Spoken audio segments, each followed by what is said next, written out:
Yes, so you are welcome to another edition of Unscripted with Jeff Owolewa. Sheda ni mo ba yin eyin ti wa nile. I have a guest in the building. He's an actor. He's a filmmaker. He's a social commentator.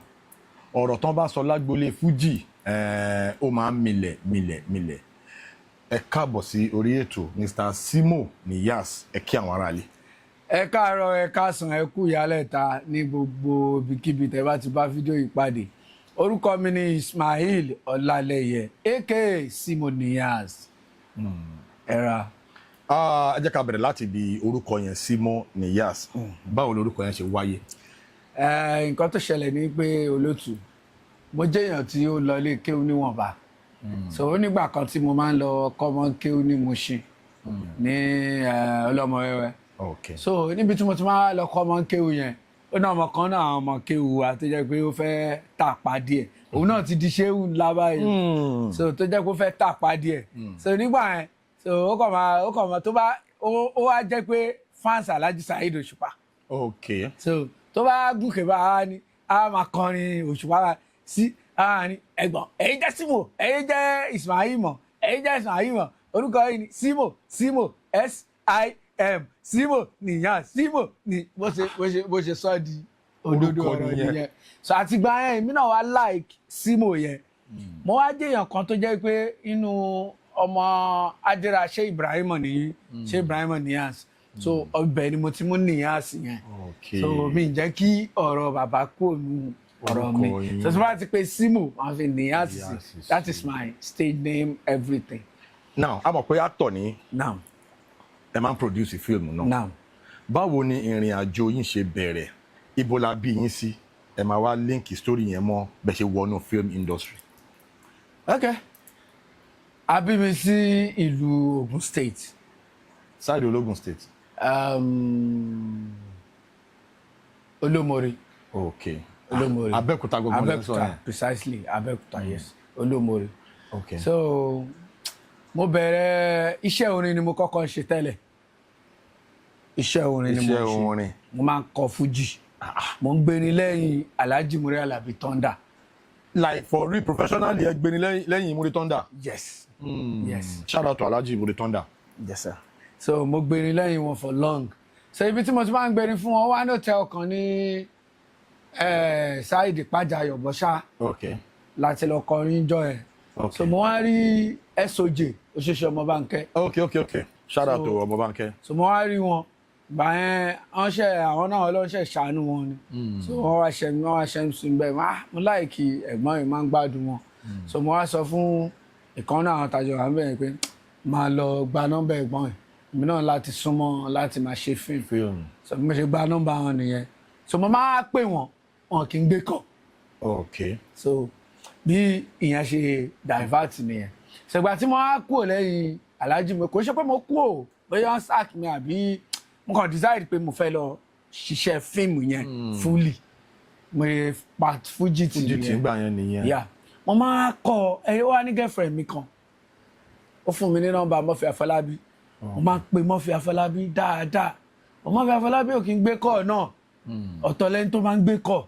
So mi wá satisfied enough pé àwọn kan náà gbé tó ń gbé kàn máa ní ẹ̀kìnrin ó ṣàwọn kan bí mo ṣe ṣàkàn dàdúró nìyẹn.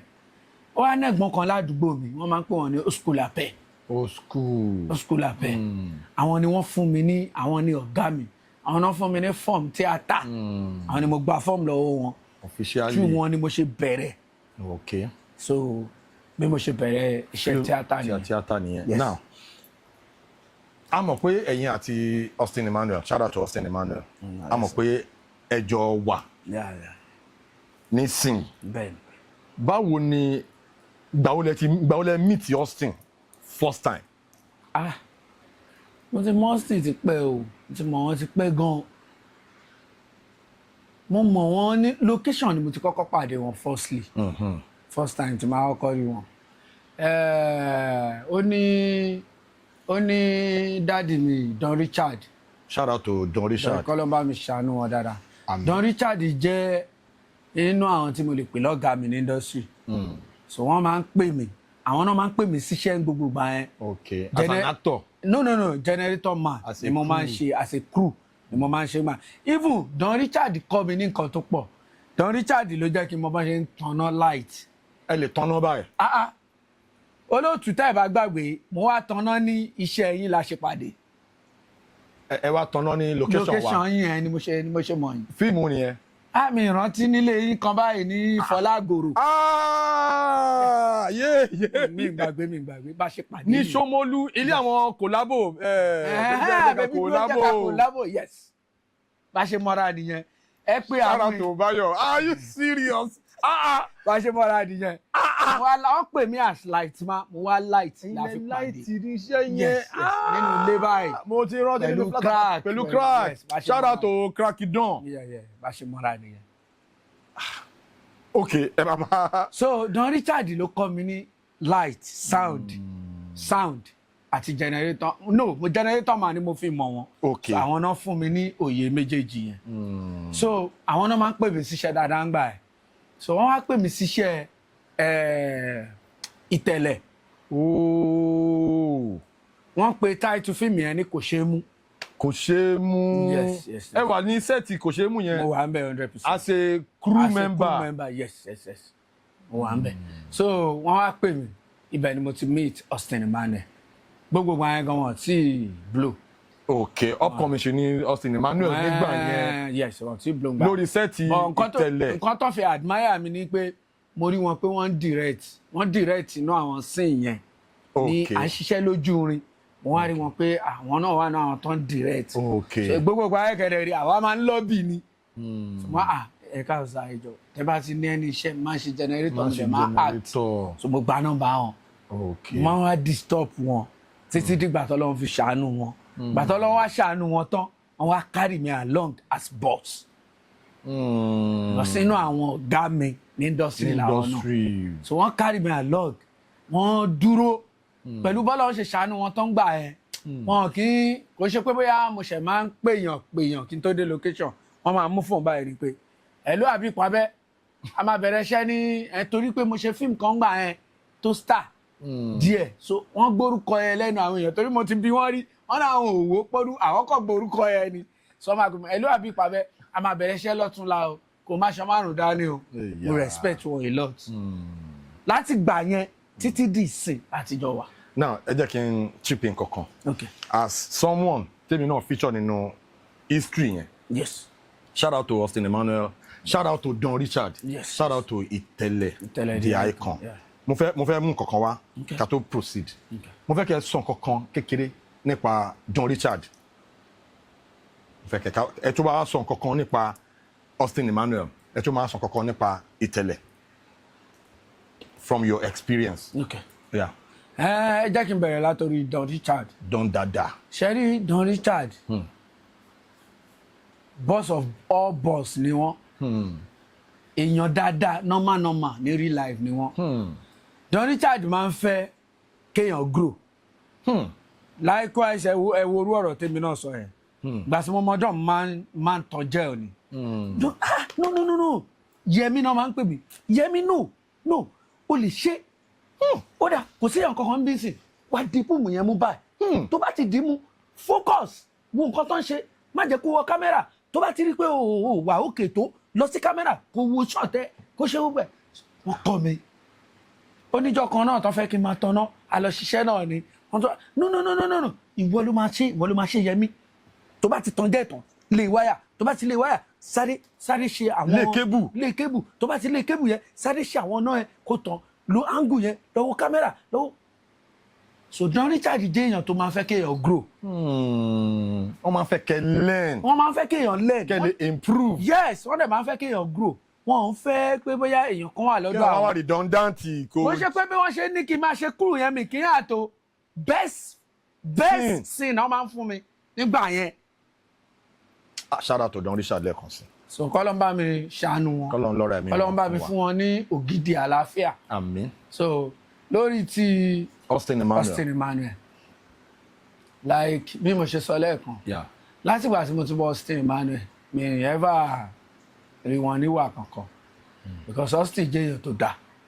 Austin jẹ́ èèyàn tó máa mo ti jókòó báyìí rí Austin Ọlọ́run bá mi ṣàánú Simon kí Simon blow Simon gbìyànjú struggle gan nínú industry kí èèyàn dẹ̀ wò mí kó dẹ̀ dasọ́ fúnra ẹ̀ ṣe mọ̀ kó ti lọ fà ọkùnrin tó ń sun rárá fọkùnrin ṣe mọ̀ pa akọ́ṣẹ́ ni látìgbà tí mo ti mọ Austin Emmanuel Austin ò ní fún mi ní 2 sin 3 sin bẹ́ẹ̀ sin lọ́sìn máa fún mi látìgbà tí mo ti mọ Austin ò ní sọ wípé ìta lélẹ̀ ìbọn ló ti wà bọ́sì ṣe tóbi tó ń gbà yẹn Austin ò ní sọ wípé Austin máa wá róòlù tó jẹ́ pé nígbà yẹn if I no mistake nígbà yẹn wọ́n ti ń rí mi díẹ̀díẹ̀ pẹ̀lú bọ́sì ṣe ń lò mí nígbà yẹn kó tó di pé gbogbo tó ṣẹlẹ̀ sọ́sìn ṣẹlẹ̀ àdẹ̀dúpẹ́ fọ́lọ́run gbogbo ẹ̀ ti wà òkè báyìí.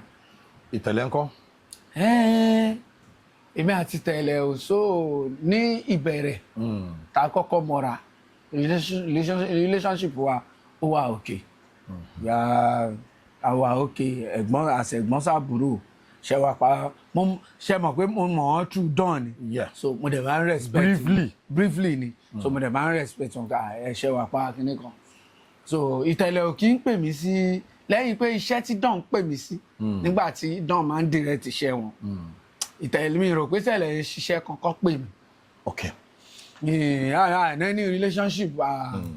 now ibi tẹ́ sọ̀rọ̀ yẹn dé yẹn ẹ jẹ́ kí èmi náà sáré chip in mo kàn fẹ́ buttress ọ̀rọ̀ tẹ́ sọ ni first lórí Don Richard shout out to Don Richard lẹ́ẹ̀kan sí kọ́lọ́ ń lọ́ra ẹ̀mí wọn kọ́lọ́ fún ní àlàáfíà ara tó péye kàn pẹ́ fún wa torí àgbà ni ọmọ ní àgbà òkè wà lọ́jà kórí ọmọ tuntun wọ́ that is the typical description tẹ́lẹ̀ fi describe personality Don Richard nípa contribution tí wọ́n ti ṣe sínú industry now let me talk from my own experience Don Richard ló máa rí ẹ tó bá fẹ́ ṣe sí nǹkan ó máa sọ fún ẹ pé no ó ṣe sí yẹn dáadáa ó yá ṣe báyìí ọ̀rọ̀ yẹn sọ báyìí kó wá wojú ẹni yẹn kó wá react dàmí ìrọ̀ nígbà tí sọ̀rọ̀ kọ́kàn rẹ̀ so ọmọ máa motivate ẹ ọmọ máa he wouldn't just leave you to do nonsense. Alone.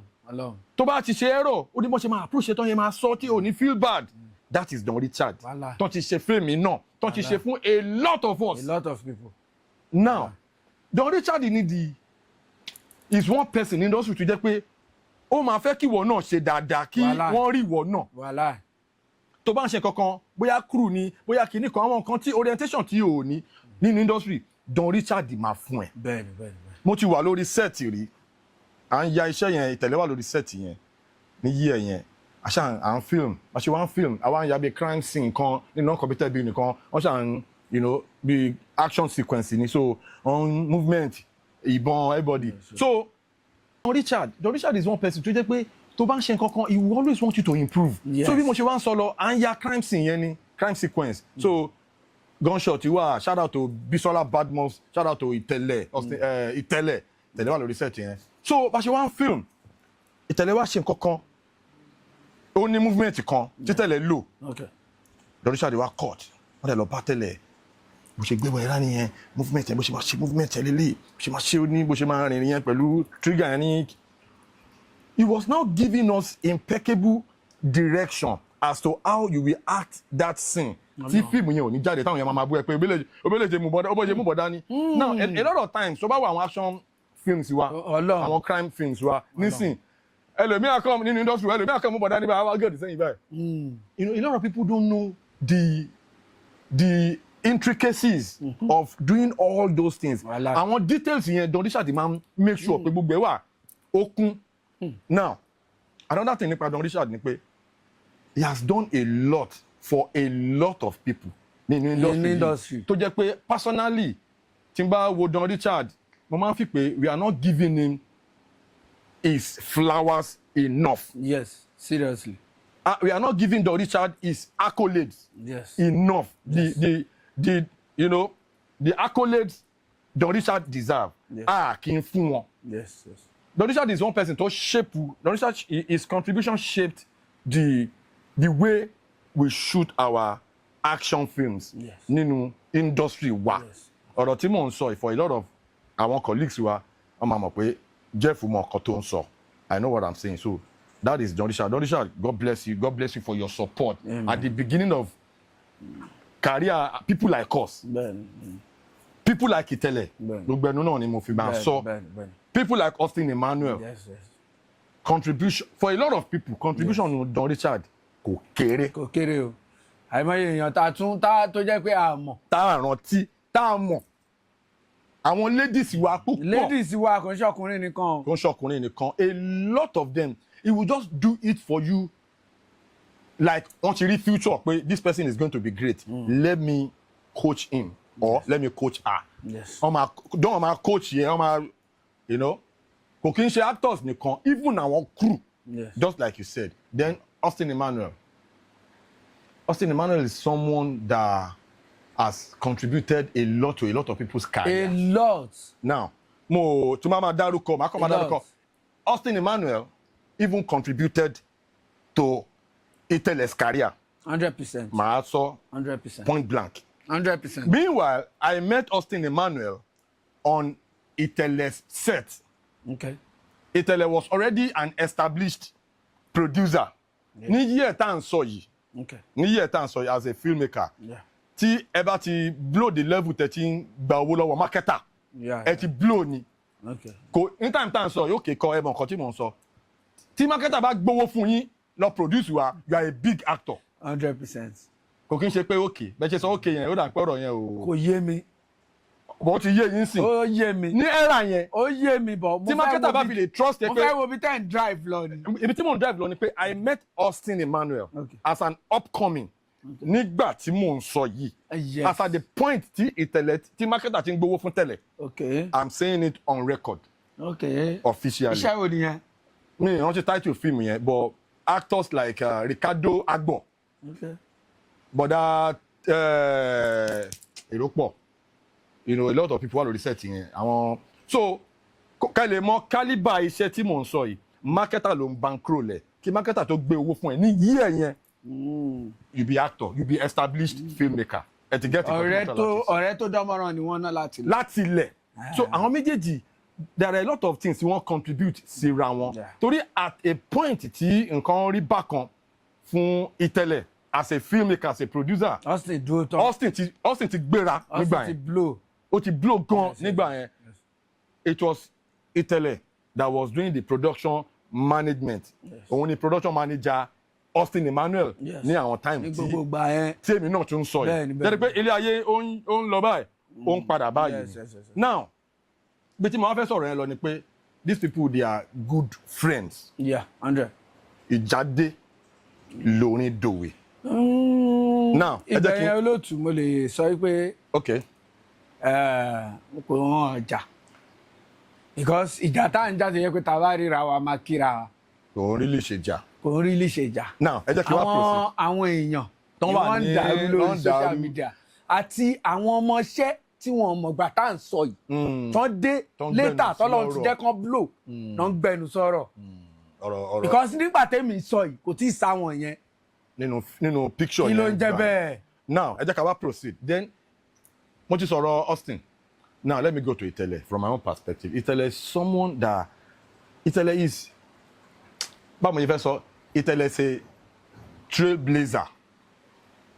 Itele is someone that nǹkan kan tí Itele ṣe nínú industry tí a lot of people tí wọn kì í tètè pick ni pé Itele at a point yeah Itele is iconic. Màá gbé yín débẹ̀ pẹ̀lú ọ̀rọ̀ tí mo fẹ́ sọ yẹn. Itele is iconic in the sense that tíṣẹ̀lẹ̀ bá tó bá ṣe movie tó bá ké movie crime ló ṣe ẹ check ẹ movie yẹn will be very successful ó máa di blockbuster then before you know it a lot of other producers filmmakers ẹ kọ́ máa rí pé crime ni everybody náà bẹ̀rẹ̀ sí ní ṣe after ìgbà yẹn Itele ní kinní yẹn lọ́wọ́. Ṣé báyìí àbí? No mo ń sọ general analysis personality àwọn tí mo ń sọ̀rọ̀ pa yìí. Torí ọ̀rọ̀ yìí ọ̀rọ̀ tí olóòtú tẹ mẹ́nu báyìí ó ṣẹlẹ̀ ńgbà ẹ̀ náà. Okay. Austin bá ṣe any kind movie. Ẹ bá wo gate. Ó máa trend sorry. Ẹ máa sọ̀rọ̀ lọ no scripted ni à ń sọ̀rọ̀ fún wa. Tí Austin bá ṣe any crime movie ńgbà ẹ̀ ó máa trend débi pé gan àwọn èèyàn máa bẹ̀rẹ̀ sí ya crime. The same thing Don Richard ńgbà yẹn. God. Torí mo lè fi gbogbo àyà sọ pé director tó máa direct crime Don Richard ó ṣọ̀wọ́n.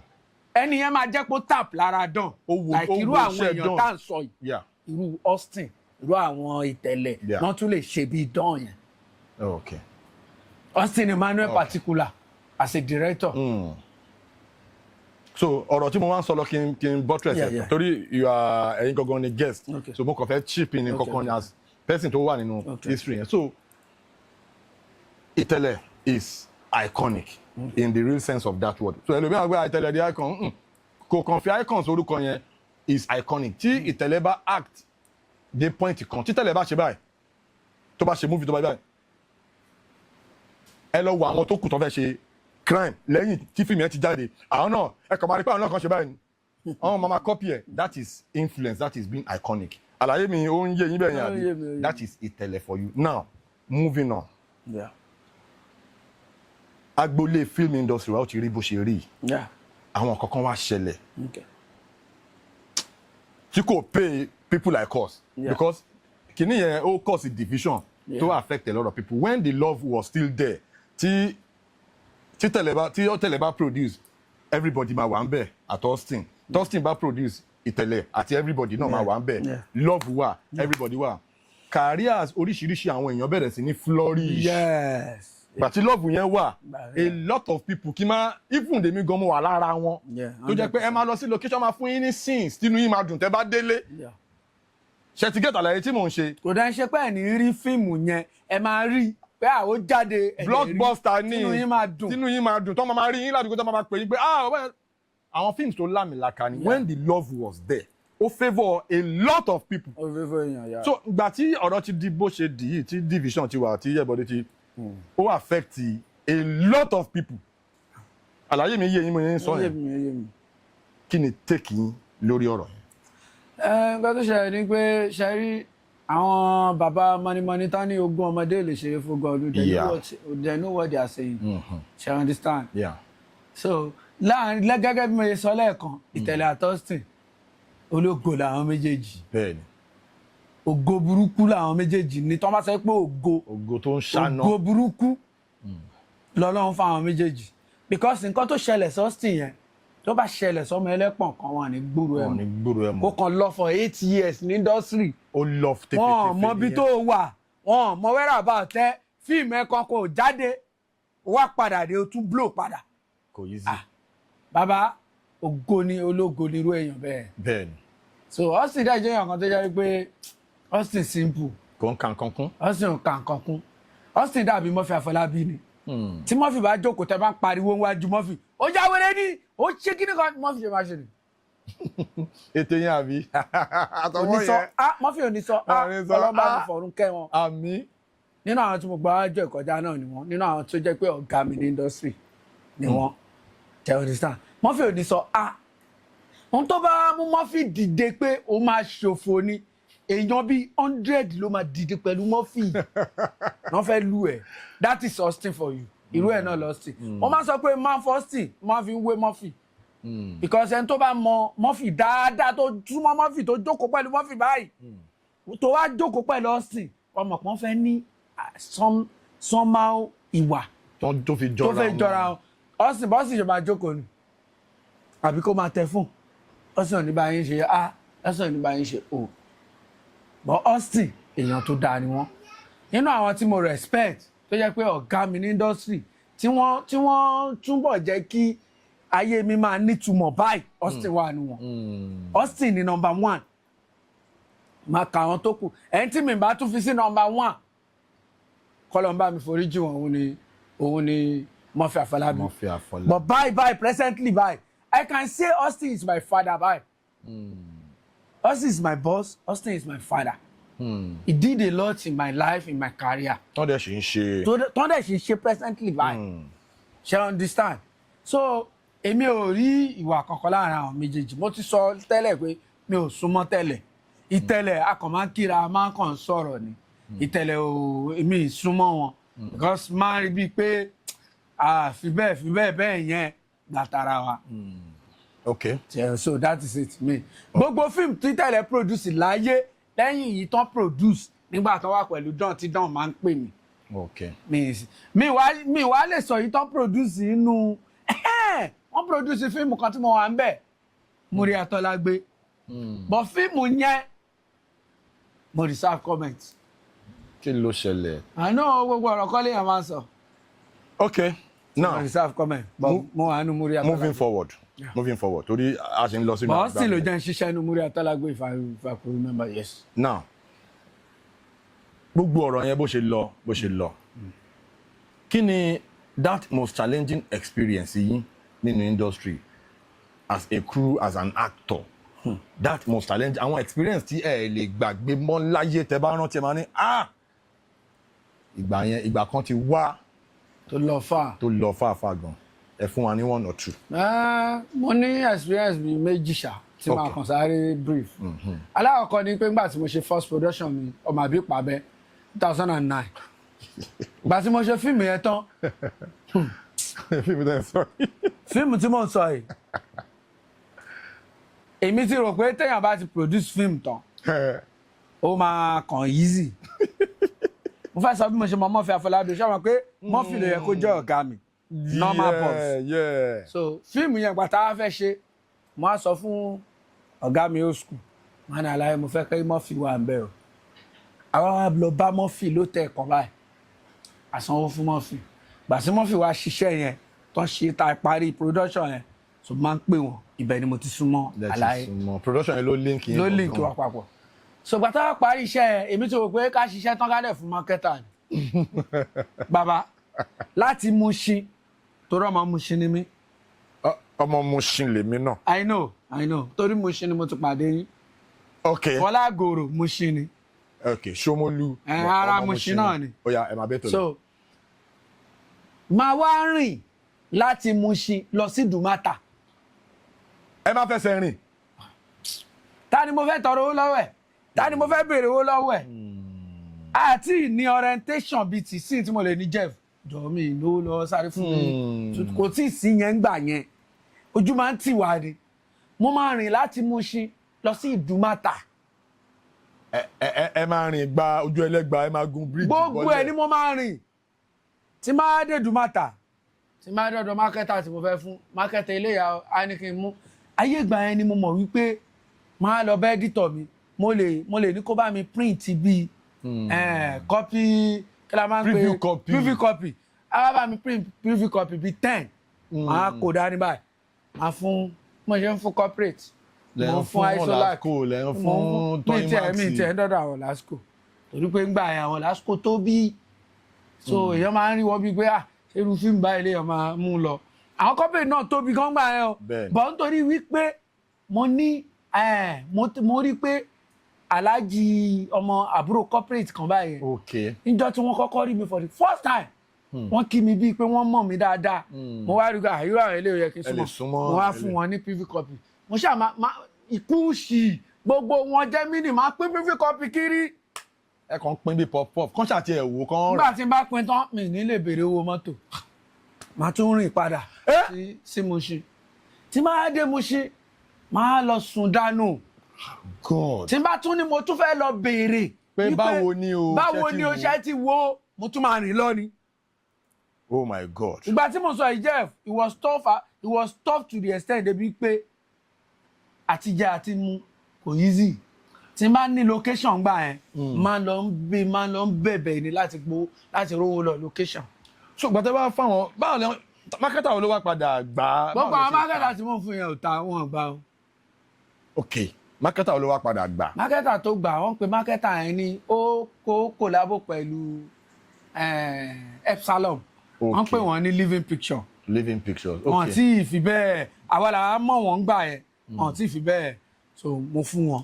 ok a jọ sọ̀rọ̀ owó a ṣe gbogbo ẹ̀ so ìgbà tó ṣe fíìmù ṣáà jáde ṣá mo ṣáà gba 250 nù. ẹ rí 250 gbà bíi 500 àbí 600 tájọ sọ. tẹjọ negotiate sí. de dọ́là bí mo yẹn sọ̀rọ̀ mi tí gba balance. ẹ̀yin tẹ rí 250 gbà àwa kan àrí 1000 kọ́bọ̀ gbà. mo ń sọ̀rọ̀ bóyá bíi 300,000 ni mi tí rí gbà báyìí. mo tún ṣe fíìmù kan náà. lẹ́yìn ìgbà yẹn náà. fíìmù tí mo at least mo ti produce fíìmù bóyá bíi 6. fíìmù tí mo ti ṣe bíi 6 bóyá bíi 6 or 7 ṣá. mo tún ṣe fíìmù kan náà kí lóbìnrin fẹ́ mo ta fún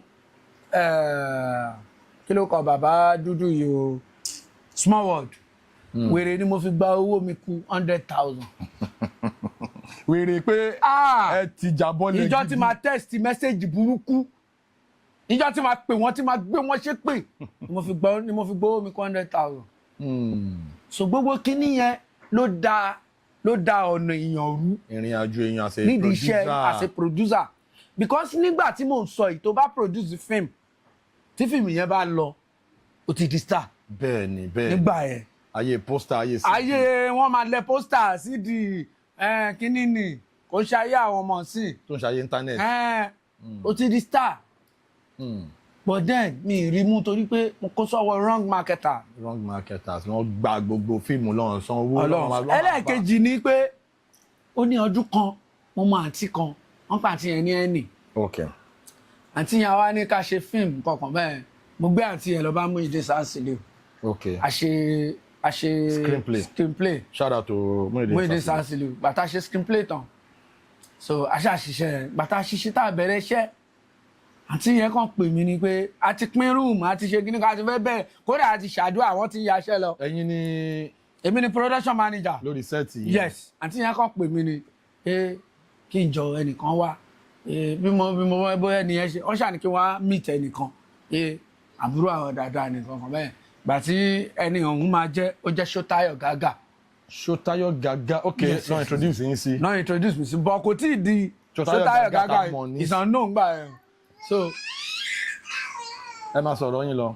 so ó wá di Ṣótáyọ̀ Gágà kò tí ì di Ṣótáyọ̀ Gágà gbà yẹn o ọ̀nà òní mi mọ́ rí so mo kàn upcoming ni mo kàn kí ni pé àáfà kíní kan wọn ní àbúrò àwọn ni pé PM lélẹ̀ pé mo ṣáà kí gbàtà wá dé hotel wọn á ní kí n fún ní rúùmù wọn a ti pín rúùmù tán kò sí rúùmù àṣé wípé Ṣótáyọ̀ ni producer. òun ni executive producer. òun gangan ni ó ní fíìmù ó kàn kówó fàǹtì yẹn pé kàǹtì yẹn bó organize.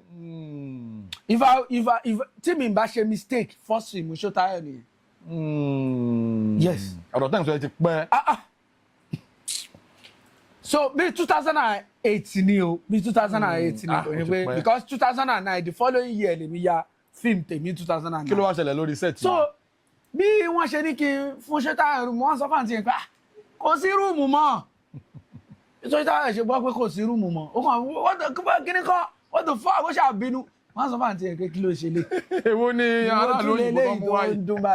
wọ́n ní àbúrò àwọn ni o nǹkan pé mo gbọ́dọ̀ wá rúùmù fún ọ mo ṣáà wá rúùmù lóòótọ́ yẹn mo fún rúùmù ibẹ̀ yẹn ni Ṣótáyọ̀ ti ń sáńṣọ̀ mi ẹ mọ̀ pé àwọn obìnrin máa ń ronú sọ́mọsọ́mọ èmi náà rí lójú ẹ̀ torí mo fún gap dáadáa as a PM ó yẹ kí producer àti PM wọ́n jọ máa wà later nígbà tá a bẹ̀rẹ̀ iṣẹ́ mo padà mọ̀ pé òun ni producer. ok pé òun ló ní film. yes nítorí pé lóko yẹn gbogbo àwọn sọ́yẹ̀rì wà set ẹ̀ bàbá màmí kọ́lọ́mbà fọ̀rúnkẹ́ rachel onígà wọ́n wà set ṣé ọ́ ní sáà so ó ti súnmọ́ gbogbo wọn ó ti ń ro oúnjẹ fún wọn ti ṣe dáadáa sáwọn actors yẹn ó ti mọ̀ bó ṣe ń lọ gbàtà parí iṣẹ́ àǹtí yẹn ti sọ fún mi pé kí n kó tó sì ní change tán fẹ́ gbà lọ́wọ́ Ṣótáyọ̀ ayé tape mo ń sọ̀rọ̀ ayé set 7 àwọn P2 ayé P2 la fi yaṣẹ́ if I remember so gbàtà parí iṣẹ́ mo wá kó tape as a PM owó balance yín tó kù ẹ bá ń kó kí n sanwó tẹ̀ kí n dẹ̀ sanwó èmi gan mi tí gbowó iṣẹ́ kí n dẹ̀ sanwó àwọn owó tó kù so àǹtí Ṣótáyọ̀ wá rán yàn kó wá gba téèpù yẹn lọ́wọ́ mi mo ní èmi ò kó téèpù lẹ owó ni kó ń wá fún rẹ kó wá fún mi lówó. kẹ kó téèpù fún. ó ti rí mi bí onígbèrágé èèyàn so bí ó ṣe máa yá báyìí àti yẹn kọ bọ́lẹ̀ wà ní pé kí n jọ kí n kó téèpù yẹn lọ fún wọn á kó téèpù yẹn fún wọn á ní owó yẹn kọ wọn á ní òun máa rí àti ẹni èmi ṣáà bọ́lẹ̀ bí mo yẹ bọ́lẹ̀ tí máa wẹ̀yìn mi báyìí mo rí Ṣótáyọ̀ náà tóun náà bọ́lẹ̀ tó drive mọ́tò off ni. pẹ̀lú téèpù. ààrẹ èmi àtàntí yẹn bá kóra wa ó di hotel experience yẹn gangan rẹ o nígbà tá a dé hotel àǹtí ò lówó èmi ò lówó báwo la ibẹ̀ sanwó hotel yẹn kedere bí mo ṣe mọ hotel yẹn mo mọ hotel yẹn tú Ọdúnládé Adékọ́lá Okay, link tẹ gbàdé hotel yẹn yes ọdún pè mí sí generator man jọ kan. Okay. Mo lọ ṣe generator man fún ọdún iṣẹ́ Táíwò Arómọ́kùn. Okay. So gbà tí mo ṣe generator man yẹn ni mo ti mọ hotel yẹn. So gbà tèmi máa ti level up. Wọ́n sọ wọn kàn jẹ́ ká lọ shoot lótẹ́ tí mo ti mọ. So manager yẹn mọ̀ mí dáadáa. Okay. So mo wá wò pé ṣé manager yìí tí n bá sá mo mọ bí mo ṣe lè sá lọ́jọ́ yẹn. Ọmọ òkú tí n bá sá lọ manager yẹn màmá drag bọ̀dọ̀ ọdún mọ́ mi. Mo á ní sùúrù. Shout out to father. Ọdúnládé Adékọ́lá. So mo wá wò pé báwo la yẹn fẹ́ ṣe àti ẹni àwọn olówó. Manager yẹn tí n bá ti lówó àwọn máa tì mí mọ́ store àwọn. Ọ̀ǹtì tí àǹtí yẹn bá lọ kò wo gbèsè tẹ jẹ wá. So mo dẹ̀ gbà. Mo gbà. Ìjọ́ kejì ọdún yẹn làwẹ̀ bẹ̀rẹ̀ àwẹ̀ Ramadan. Wọ́n wá tì í mọ́nu store ńbẹ̀. Mo gba àwẹ̀ for 10 days. 10 days láì jẹ sààrì. Nínú store yẹn tán tì í mọ́ yẹn. Bẹ́ẹ̀ ni mo sọ fún yín. Ramadan ti bẹ̀rẹ̀. Bẹ́ẹ̀ ni mo sọ fún yín. Ẹ̀dẹ̀ gbàwẹ̀ yẹn. Bẹ́ẹ̀ ni mo sọ fún yín. 10 days ni mo fi gbàwẹ̀ láì jẹ anything. Ìṣínú àánú ni mò ń rí gbà wọ́n fọ́mọ kan láàyè tí mo mọ̀ ládùúgbò yẹn tó máa fún mi lóúnjẹ ṣe. Ìgbà tó dọjọ́ táwẹ̀ yẹn pé 10 tó dọjọ́ kẹwàá tí mo wà ń bẹ̀ ṣé mọ̀ pé a parí production lé ní ìjọ́ kejì ni àwẹ̀ bẹ̀rẹ̀ àwẹ̀ yẹn pé 10 àǹtí yẹn ṣe wá pẹ̀lú blackberry kan báyìí. Ayé gba blackberry ni. Ọ̀rọ̀ yẹn ti pẹ́. Okay. Àǹtí yẹn wá pẹ̀lú blackberry yẹn mo wá fún wọn blackberry yẹn náà fẹ́ release mi. Nínú experience tí mi lè gbàgbé láyé l'experience yẹn pé mo jìyà oníyà for 10 days. Ṣótáyọ̀ dé ní tí tó bá rí mi báyìí ó máa ń ṣì rí mi as bad person. Mo dẹ̀ understand pé lóòótọ́ Ṣótáyọ̀ mo padà gbọ́ bó ti kówó tó pọ̀ fún àǹtí yẹn ló ná owó. Ẹ̀gún la fi ṣe production yẹn ta fi ń rún mọ́ra. Ṣótáyọ̀ understand ó padà mọ̀ later o because ó padà mọ̀ iye táwọn artist yẹn gbà ló fi wùwà tó wù yẹn. Òun mọ̀ wípé irú wà yẹn ó máa affect èèyàn kan. So mi inú àwọn experience tí mi lè gbàgbé ní industry láìláì pé mo gbààwẹ̀ for 10 days nínú store tán tí yín mọ́ bẹ́ẹ̀. Store tó jẹ́ wípé kò wà okay ni o. Ṣé yẹ pé wọ́n ń kó rọ́bì kò ń bẹ o ibẹ̀ dọ̀tí gan ni o. Mattress wà ń bẹ̀ tẹ́lẹ̀. Kí ló ń jẹ́ mattress mo sùn sílẹ̀ ńlẹ̀ ni. So mi lè inú nǹkan tí mi lè gbàgbé láyé mi ni experience. Ó lọ fà. Ó lọ fà. So tí n bá rí Ṣótáyọ̀ lẹ́ni tí n bá ń wò báyìí á máa wò gbà ṣé kò dẹ̀ mọ drizzy tí mo ṣe ń wò pé ìwọ fíìmù ẹ̀ mo jìyà tí mi mọ̀ di mo dẹ̀ ṣe wàhálà owó iṣẹ́ mi ń gbà owó nǹkan kan mi ń gbà mo tún wá lọ jìyà. Fún 10 days nínú store. So inú experience tí mi lè gbàgbé ni ó máa ń jẹ́ experience tó máa ń bí mi nú every time tí máa ń rántí. Òun ni mo fi yẹra fún àǹtí yẹn nígbà tí mo padà gbọ́ pé àǹtí yẹn gbowó gidi. So mo kàn fi mí lẹ̀ mo lọ jìyà fọ yé àtìgbà yẹn mo yẹra fún àǹtí yẹn. Now ẹ jẹ́ ká wọnú agbami ètò. A máa ń rí yín tẹ máa ń ṣe social commentary lórí online. Tẹ máa ń sọ̀rọ̀ tẹ máa ṣe videos tẹ máa ń jáde tán tẹ máa ń support brandi Alhaji Wasiu Alabi Pasuma ọ̀gá ńlá one. Èmi tí mo jọ́ mọ́ mo ṣe àwa tájọ́ mọ́ mo ṣe original àwa la ní Paso. Kí ni nǹkan tó sún yín dé kẹ́ máa ṣe videos kẹ́ máa support Alhaji Wasiu Alabi Pasuma kẹ́ máa advocate fún brandi wọn àwọn ìṣẹ̀lẹ̀ wo ló ṣẹlẹ̀ torí mo kàn mọ̀ pé actor ni ẹ máa ń produce film òjijì lẹ́wọ́nú line yẹn lọ àwọn kan wo ló kí ni ìbẹ̀rẹ̀ ìrìn àjò yẹn mo dẹ̀ mọ̀ pé lẹ́gbẹ̀ẹ́ ni yín professionally so ní affiliation sínú Fuji music kí ló ṣẹlẹ̀. nǹkan tó ṣẹlẹ̀ ni pé níbẹ̀rẹ̀ ayé mi ìgbà tí if I could not mistake ìgbà tí recognition Paso jáde ní 93 I was GS1 àbí primary 6 mo wá ní ọ̀rẹ́ kan Túnjí ìgbà tá a fẹ́ ṣe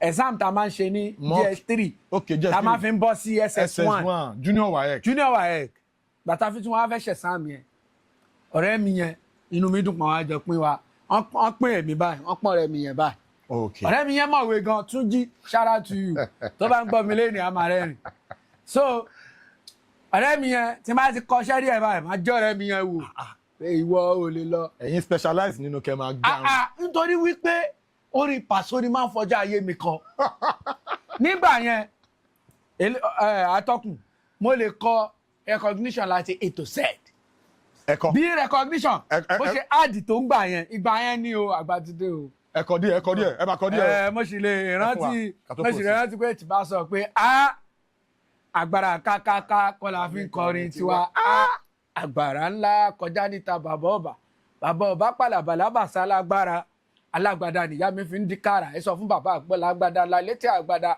alájà tó ń ta ṣáwá ńlá gbàǹgbà àgbàlagbà abíọ́lá alára àgbà ìdá. gbogbo àwọn orin yẹn mo máa kọ́ láti A to Z nígbà tí mo kéré. ẹ máa bá story yẹn lọ.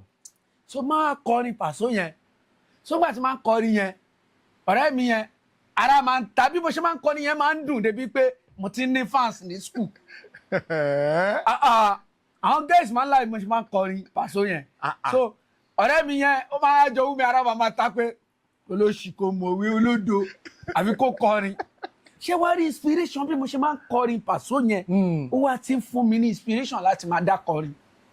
láti gbégbá orin professional. yes so tí máa ti ń dá wà máa ń kọrin tí mo fi jáde SS3 tí mo fi ń wà pẹ̀lú àwọn ọ̀rẹ́ mi bí mo ṣe jọ́ dọ́dọ̀ Alhaji Muri Alabi Thunder lélẹ̀ mo ní àwọn ọ̀rẹ́ kan shout out to Sule Omele so máa wà pẹ̀lú àwọn kan ní ọjà àgbò à ń pè bẹ̀yẹn lọ́jà àgbò lógùn state side ọ̀dọ̀ àwọn ọmọ sí mi máa wà lọ́jà àgbò pẹ̀lú àwọn ọ̀rẹ́ mi so máa ń kọrin máa ń forin dá wọn lára yá ẹni tí mo pè ń Sulaimon Omele yẹn ó máa ń lo Omele fún Muri Thunder.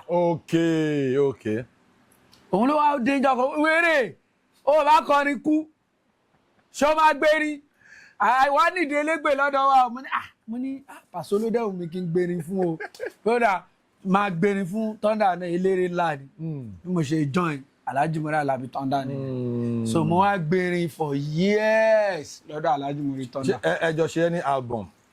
àjọṣe album tó pọ̀ ni. album wo lẹ́yìn àti Alhaji Muri Thunder jọ ṣe. tí mi bá ṣe mistake àjọṣe album kan tó trend báyìí. tẹ lọ sí studio lọ record tẹ backup. mo bọ̀ kí ló orúkọ ẹ o tó trend báyìí. ẹ máa bẹ tó lọ ẹ máa rántí in the course of the ètò. ó dẹ̀ trend gan báyìí. ẹ máa bọ̀rọ̀ yẹn lọ. so àjọṣe àwọn album tó pọ̀ ṣá tí a máa ń lọ sí studio. ẹ ń ṣe légbé ẹ máa ń tẹ̀lé wọn lọ sí show. a máa jọ lọ show tí máa gbé ní lẹ́yìn Thunder báyìí. album tí mo bá ṣe gúdúgúdú gbẹ̀dú fújì àti gúdúgúdú gbẹ̀dú fújì. album pọ̀ aṣọ album fọwọ́n alágbádá man adlag latif aṣọ album oríṣiríṣi ṣá àjọṣe so àjọ máa ń lọ show tí máa ń gbérin ó ní show kan tí mo lọ tí mi fi fẹ́ lọ show mọ́. kí ló ṣẹlẹ̀ ń show yẹn. nǹkan kan ṣẹlẹ̀ o nǹkan tó ṣẹlẹ̀ ní pé a ti lọ play bí kan mo ti rẹ́ sojì bí mo ṣe sọ tẹ́lẹ̀ mo ti fẹ́ bẹ̀rẹ̀ tíátà so iṣẹ́ fújì ti yọ lẹ́mìí mi sọ́mọ́ tán máa ẹ ti fẹ́ wọnú fíìmù. mo ti fẹ́ wọnú fíìmù and nǹkan méjì ni mo nígbà yẹn mo fẹ́ ṣe fíìmù mo dẹ̀ fẹ́ máa dá kọrin. àwa lọ ṣe show kan show yẹn ni Legend and Son tí Barrister ti fi Òṣùpá jọba. tẹ bá wo show yẹn dáadáa ẹ máa rí mi lẹ́yìn Òṣùpá tí mò ń gbé ni olóòótọ́ Muri Thunder mo gbérin fún ọ ẹ̀yin ẹ mọ̀ pàrọ̀ elégbè ẹ̀yin olórin la máa dúró sí so nínú àwọn show tó jẹ́ star show ó tún ní show kan tó tún jẹ́ star tí mo lè ní kẹ́ lọ wò tí mo lè fún yín alẹ́ ọ̀rọ̀ show yẹn dá controversy lẹ̀ láàrin àwọn fans Òṣùpá sí Muri Thunder tí wọ́n fi ní Muri Thunder gbá bọ̀dì f'Òṣùpá alẹ́ ọ̀rọ̀ Paso Muri Thunder gbogbo àwọn show yẹn ó tún ní show kan tá a ṣe tí Báyọ̀ wá ṣe fún wa double abaika a ṣe ní Coliseum Hotel gbogbo àwọn show yẹn so mo wà ń bẹ̀ mo ń gbérin fún Thunder báyìí backup singer yes Alhaji Muri Alabi Thunder so ìgbà tó wáyá mo á decide mo á fi Alhaji lẹ̀ kò yá ajá anything o mo fi wọ́n lẹ̀ ìgbà tí mo fi wọ́n lẹ̀ mo wá iṣẹ́ aluminium gangan ni mo kọ́ láàárọ̀ ọjọ́ mi mo máa ń ṣiṣẹ́ fún company kan ní gbogbo ìgbà tí mo ń gbérin fún Thunder yẹn wọ́n pe company yẹn ní FAC company àwọn ni wọ́n kọ́ gbogbo àwọn hospital kẹjà yanyin kẹ́ǹkan kan èmi ni mo ṣe aluminium tí mo wà náà àwọn tó ṣe aluminium bẹ́ẹ̀ so tí máa wages la máa ń gbà ní ìjọ Friday tó bá ti fún wa wages ìjọ Friday mo máa lọ gba instrument irú èlò ní instrument £7 bóyá 5,000 àbí ṣe ó ṣàánú owó yẹn ò pọ̀ ńgbà yẹn tí bá ti gba instrument àwọn tó ń lùlù fún Mori Thunder wọ́n máa lùlù fún mi. ẹ máa kọ fújì gangan. mo gbá jump for years. Ìgbà tí mo gbá jump yẹn tí mo rí wípé ijó ni mo máa ń rí mi kì í rówó. Ìwọ̀n bẹ́ẹ̀ gún tí mo bá pa ni màá fún nílù. Àwọn tí wọ́n lùlù fún mi ń wò mí báyìí pé àbọ̀bọ̀ yìí ó tọ́. Ẹ gbé gba fújì gangan báyìí. Wọ́n bẹ́ẹ̀ gún tí n bá pa ni màá fún nílù. Èmi ò ní rówó. Owó irinṣẹ́ balance irinṣẹ́ mi ní rí san. Púpọ̀ nù téèpù mi tí mo fi ṣe live gbà yẹn ọwọ́ onírinṣẹ́ ló wà. Tí kò release. Wọ́n release ẹ̀ nítorí pé mi san balance. So ìgbà tí mo wá ṣe yẹn náà for us mo á fi ilẹ̀ pé mi ṣe mọ́jà rí. Ẹ wá focus the film. Mo á focus mi tí rí fíìmù ṣe o. Mo ṣe ń wo bí mo ṣe fẹ́ dọ́dọ̀ àwọn onífíìmù. Ṣé náà máa ń gbé kọ̀ Murphy ò kì í gbé kọ̀. So bí mo ṣe divert sọ́dọ̀ ẹ̀gbọ́n mi ní old school ládùúgbò. Okay. Ni mo àwọn ni iṣẹ́ táwọn ṣe ni wọ́n ṣàfi oríṣiríṣi hàn mi wọ́n ṣe fún mi fọ́ọ̀mù nìyẹn. Mo rántí wípé níjọ́ tí mo gba fọ́ọ̀mù yẹn wọ́n pe ọ̀rẹ́ wọn kan Dìran Adédèjì. Wọ́n pe ọ̀rẹ́ wọn yẹn wá pé àwọn ti ní ọmọọṣẹ́ tuntun nǹkan báyìí. So bí mo ṣe bẹ̀rẹ̀ ìrìn àjò yẹn nìyẹn. Story ibẹ̀ ṣe leak wọ. Òun ni so ìgbà tó wà di pé ọ̀dọ̀ Paso tí mo ti fẹ́ gbé mi rí gbé orin tí mò ń kọ mi ń kọ mọ́ you understand. So yeah mo wà pẹ̀lú yín. So ìfẹ́ Paso yẹn ó sì wà lọ́kàn mi gẹ́gẹ́ bí mo ṣe love wọn láti lé mi.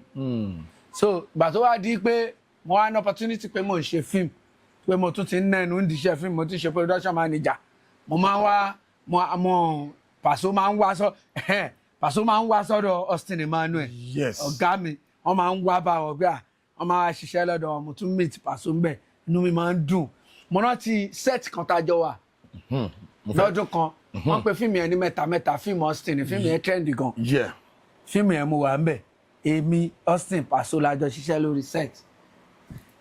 Ní orí set yẹn. Yes. Nǹkan kan ṣẹlẹ̀ ń set yẹn mo fẹ́ check bí ẹ máa rántí àbẹ́ni rántí.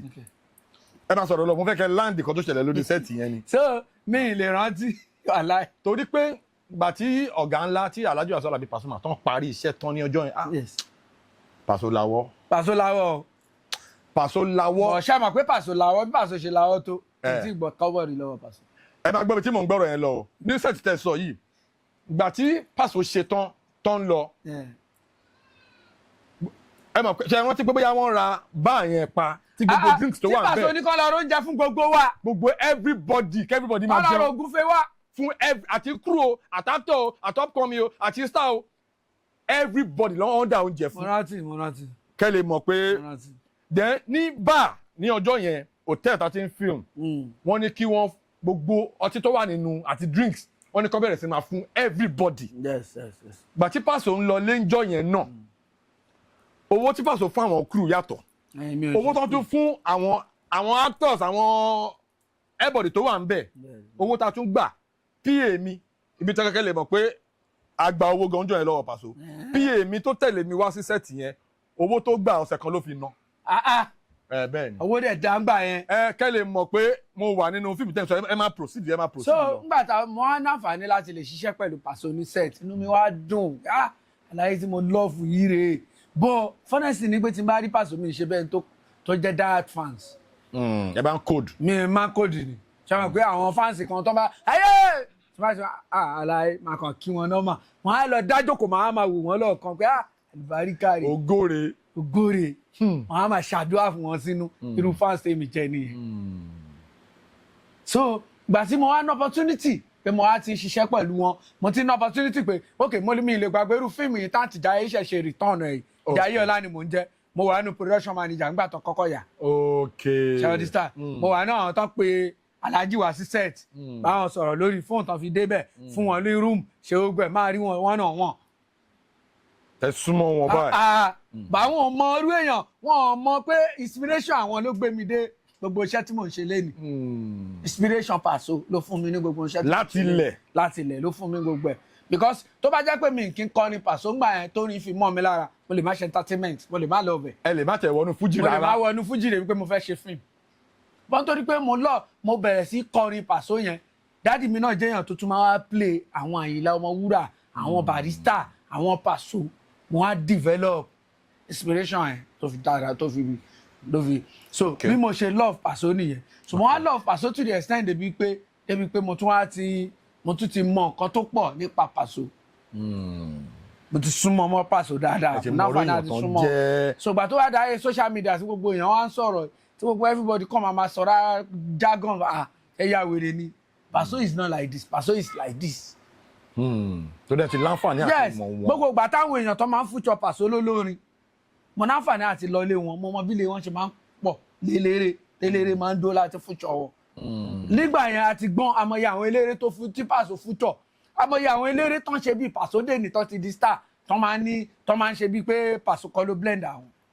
Ọ̀rọ̀ tẹ́ sọ yìí mo fẹ́ chip in kankan torí lórí ètò èmi ò kí n ṣe interviews a máa ń ní conversations so ẹ jẹ́ kí n chip in kankan. Ẹ sọ̀rọ̀ kan lẹ́ẹ̀kan pé orin Paso lẹ́ẹ̀kan gbogbo lẹ́fi ní inspiration lẹ́fi ní ginger láti even gbé mic. Yes, mo fẹ́ gbé ni.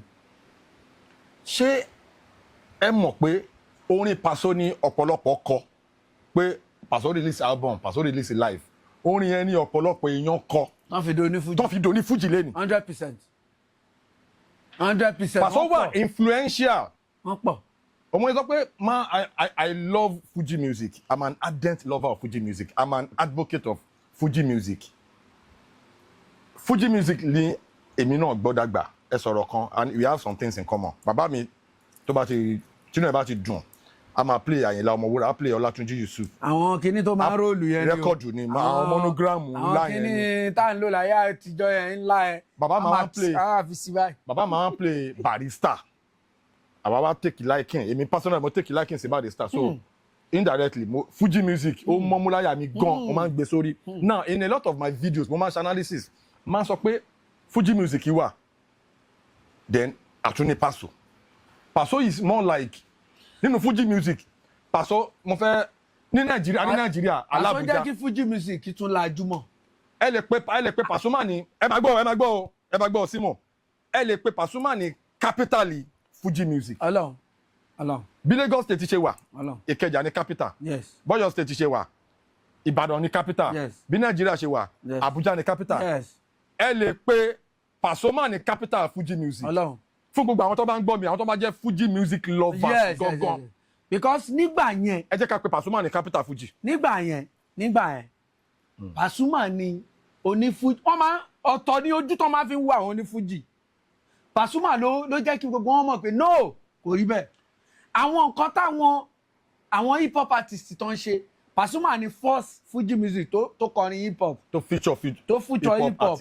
Alákọ̀ọ́kọ́ ni ẹ̀ láyé àwọn Idris Abdulkarim ọ̀rọ̀ kíbọ̀ dá Pasuma ni wọ́n nìyẹn. Pasuma ni ó tún gbé Fuji yẹn go far débi pé wọ́n ṣe program kan gbà kan tó máa ń jó Celebrity Taste 2. Pasuma ni the first Fuji musician. Pasuma mix máwọn hip hop mix máwọn English film mix mọ different place. Then Pasuma ni tó fi mọ̀ pé Fuji music is not just. Ó wà represented at the top echelon. Yes. In the corporate world. Yes. Na jẹ́ kí n tún wá chip in kankan. Tó máa ń sọ̀rọ̀ brand ambassadorship. Pasuma ni wọ́n Fuji tó kọ́kọ́ Fuji musician tó kọ́kọ́ gba major brand ambassadorship. Let the record reflect. Yes, Now, Pasuma ni the first Fuji musician. The first and the only Fuji musician that became popular before the official debut album. Yes. Pasuma ni only Fuji tó ṣe live record tí wọ́n ti ṣe album tó ti popular. Oda baba mo fọwọ́ àtọmọdé yín lẹ́nu. Live Paso ń gbà yẹn táwa ń dàgbà bọ̀ yẹn. Bẹ́ẹ̀ni. Yọ̀tọ̀ mi ni ó popular ju rẹ́kọ̀dù ẹlòmíì. Ọmọ ọjà aláya ẹlòmíì lọ. Live yẹn máa gbalẹ̀ ó máa gbọ̀nà ni. Pasuma ni the only Fuji artist tí first album wọn to hit lórí scale ti recognition hit. Yes, 100%. Then shout out to Kọ́lọ̀ Foríjì the likes of Sunny T Adesoko. Sunny T Kọ́lọ̀ Foríjì wọn. Those are àti Alhaji Wasiu Alabi Pasuma àti Dr. King Saheed Òṣùpá Kwamu Akafata àti gbogbo àwọn tí à ń dárúkọ they are legends. In the game, yes. But influence oníkálukú ọ̀tọ̀ọ̀tọ̀ ni. Now ẹ jẹ́ kí n tún wá breaking kankan down. Èmi love Fuji music. Yeah. Conversation là ń ní. Yeah. King Dr. Saheed Òṣùpá has done some things in the Fuji music that no other Fuji musician can do or has ever done. King Dr. Saheed Òṣùpá will remain the only and the first Fuji musician to call 4-in-1 album. Mr. Music. Shout out to Kingi. Okay. Jẹ́ pé analysis ni 3-in-1 gbà ẹ. Ẹ máa gbọ́. Okay, 4-in-1. 4-in-1 album. Okay. Then kò wá kí n ṣe albums lásán that ẹ máa ẹ̀yìn náà ní Fuji ni tẹ́ máa kọrin díẹ̀. Àmọ́ mọ̀ ń gbà ẹ̀ náà, mọ̀ ń gbà ẹ̀. Ṣé bá àwọn album tó ń ṣe ń gbà ẹ̀ láyé high level Joker kíní kan Paso náà ṣe 3-in-1, Paso ṣe 3-in-1. Yeah. And Pasuma is the only Fuji musician láti 1993. Títí di sin báyìí. Wọ́n miss 1 year lálàyé release album. Wọ́n miss ẹ̀. The only Fuji musician. Yes. Yeah, at that level. Yes. Tí wọ́n miss 1 year without releasing an album. Ó nígbà kan tí Paso ṣe hip hop album tó jáde bóyá ó jáde November. Paso sáré tún ṣe normal December album tonic. Fuji December tonic tó máa jáde 25. Paso tún ṣe. So influence Alhaji Wasiu Alabi Pasuma on Fuji music lè fi tape lè fi measure is immeasurable. Is lè describe influence wọn orin Paso ní a lot of Fuji musicians bẹ̀rẹ̀ sí ní kọ tó fi do ní Fuji. Paso dẹ̀ wà ní àwọn tí ó jẹ́ pé púpọ̀ náà àwọn musician yẹn tó ti star lé nìyẹn. Paso wà ní àwọn tó jẹ́ pé òun ni wọ́n ń wò pé bọ̀bọ́ì mo fẹ́ bá púpọ̀ ní wọn tó di star lé ní. Ìmí Paso ló ń wò pé fẹ́ máa kọrin bí ẹni. Etí aṣọ Paso lẹ́lòmíì dìmú tó fi di star. Tó fi di star. Ọlọ́run ni o. Ọlọ́run ni o. So Pasuma yẹn jẹ́ èèyàn kan tó jẹ́ pé Ọlọ́run ògo burúkú ni tí Paso gan tí Paso bá ń sọ̀rọ̀ Paso fọ́ọ̀nì rẹ̀ bíi pé tí Paso bá ń sọ̀rọ̀ máa ń rẹ́rìn Paso máa ní ẹ fi wọ́n lẹ̀ Paso náà nà wá kì í màmá ẹ̀yìn ni Paso owó tún ni Paso náà nà wá kì í kò wọ́n ní sọ pé èmi Paso máa ń sọ̀rọ̀ bí torí pé mi lọ ilé kéwú díẹ̀ Paso máa ń sọ̀rọ̀ bí àwọn àfa wa tó máa ń ní mọ́ ṣe máa ń present Ọlọ́run Paso máa ń ní àwọn Ọlọ́run gan máa ń ní tọ́lọ́mù náà bá fẹ́ sọ̀rọ̀ tó bá fẹ́ ròyìn ara ẹ̀ ńgbà mi lè ní àwa Ọlọ́run. Paso máa ń sọ̀rọ̀ bẹ́ẹ̀ Paso máa ní Paso yẹn náà ń sọ òun náà ni gbogbo wọn ṣe ń jà èmi ìmọ̀ tó ń tí Paso ṣe fún wọn. Wọ́n sọ̀rọ̀ ara wọn ni wọ́n á tún máa present ẹ̀ bí kéèyàn máa sọ̀rọ̀ ara ẹ̀ kó wá ṣe báyìí. So Paso yẹn no. Bàtẹ́ máa ń ṣe àwọn videos yẹn. Àwọn ìdojúkọ wo àwọn challenges wo lẹ ti dojúkọ bóyá ẹ débì kan àwọn kan máa bóyá àwọn tó máa ń sọ̀rọ̀ Paso tó máa ń ṣe kíní kan àwọn ẹ lè ṣí ẹ̀wọ̀n pẹ̀lú wa. Lórí ìgbà tí mò ń sọ̀rọ̀ Paso yìí oríṣiríṣi ọfà náà ti ta lù yìí. Spiritually. Bíi ti báwo. Máa kàn déédéé rí i pé ibìkan wú ọpọ́n. Lára yín. Mo lè jí sí kí n bá èèyàn bíi 5 tó jẹ́ pé ló máa gbé mi ṣẹ́ láàárọ̀ kùtùkùtù a kàn ti gbé mi ṣépè ká ló ń ṣe pé kí mo ṣe. Online. Bẹ́ẹ̀ ni mo sọ. Wọ́n máa wọnú DM yín àbí. Wọ́n máa wọnú ṣe mọ̀ pé Facebook ló dá wàhálà lẹ̀ wọ́n máa wọnú WhatsApp mi. Ó ti líǹkì WhatsApp mi. Wọ́n wá lọ ṣépè síbẹ̀. Lórí kí ni. Lórí pé mò ń represent Pasuma. Okay. So gbogbo àwọn ìdojúkọ bẹ́ẹ̀ yẹn ó pọ̀ ló mo ti jáde rí tí bọ̀bọ̀ kan tó yẹ pé òjò ń rọ̀ báyìí. Mo wá fẹ́ wọ mọ́tò bí bọ̀bọ̀ yẹn ṣe rí mi báyìí òun ni driver. Ẹ̀lẹ́ ìbùkún tó bá ń sọ̀rọ̀ Paso jẹ́ ó drive off. Wọ́n ò gbé yín. Wàhálà kò gbé mi. Mo wá pẹ́ níbẹ̀ torí pé èèyàn kan tí mo ná opportunity láti wọ irú time mo wá pẹ́ kó tó di pé mo rí mọ́tò. Mo ń rò sínú mi pé kí ni Pasuma àti tí ṣé bó tọrọ mo ń sọ tí Pasuma ò bá kájú ẹ àní ló kájú ẹ. Àwọn èèyàn kan máa ń bi mí pé kí ló tí mi máa sọ̀rọ̀ múrí tọ́ndà yìí bóun mo gbé ní lẹ́yìn ẹ̀. Kí ló dé tẹ̀ kí n sọ̀rọ̀. Ok ẹ̀yin náà fẹ́ béèrè. Ìyá.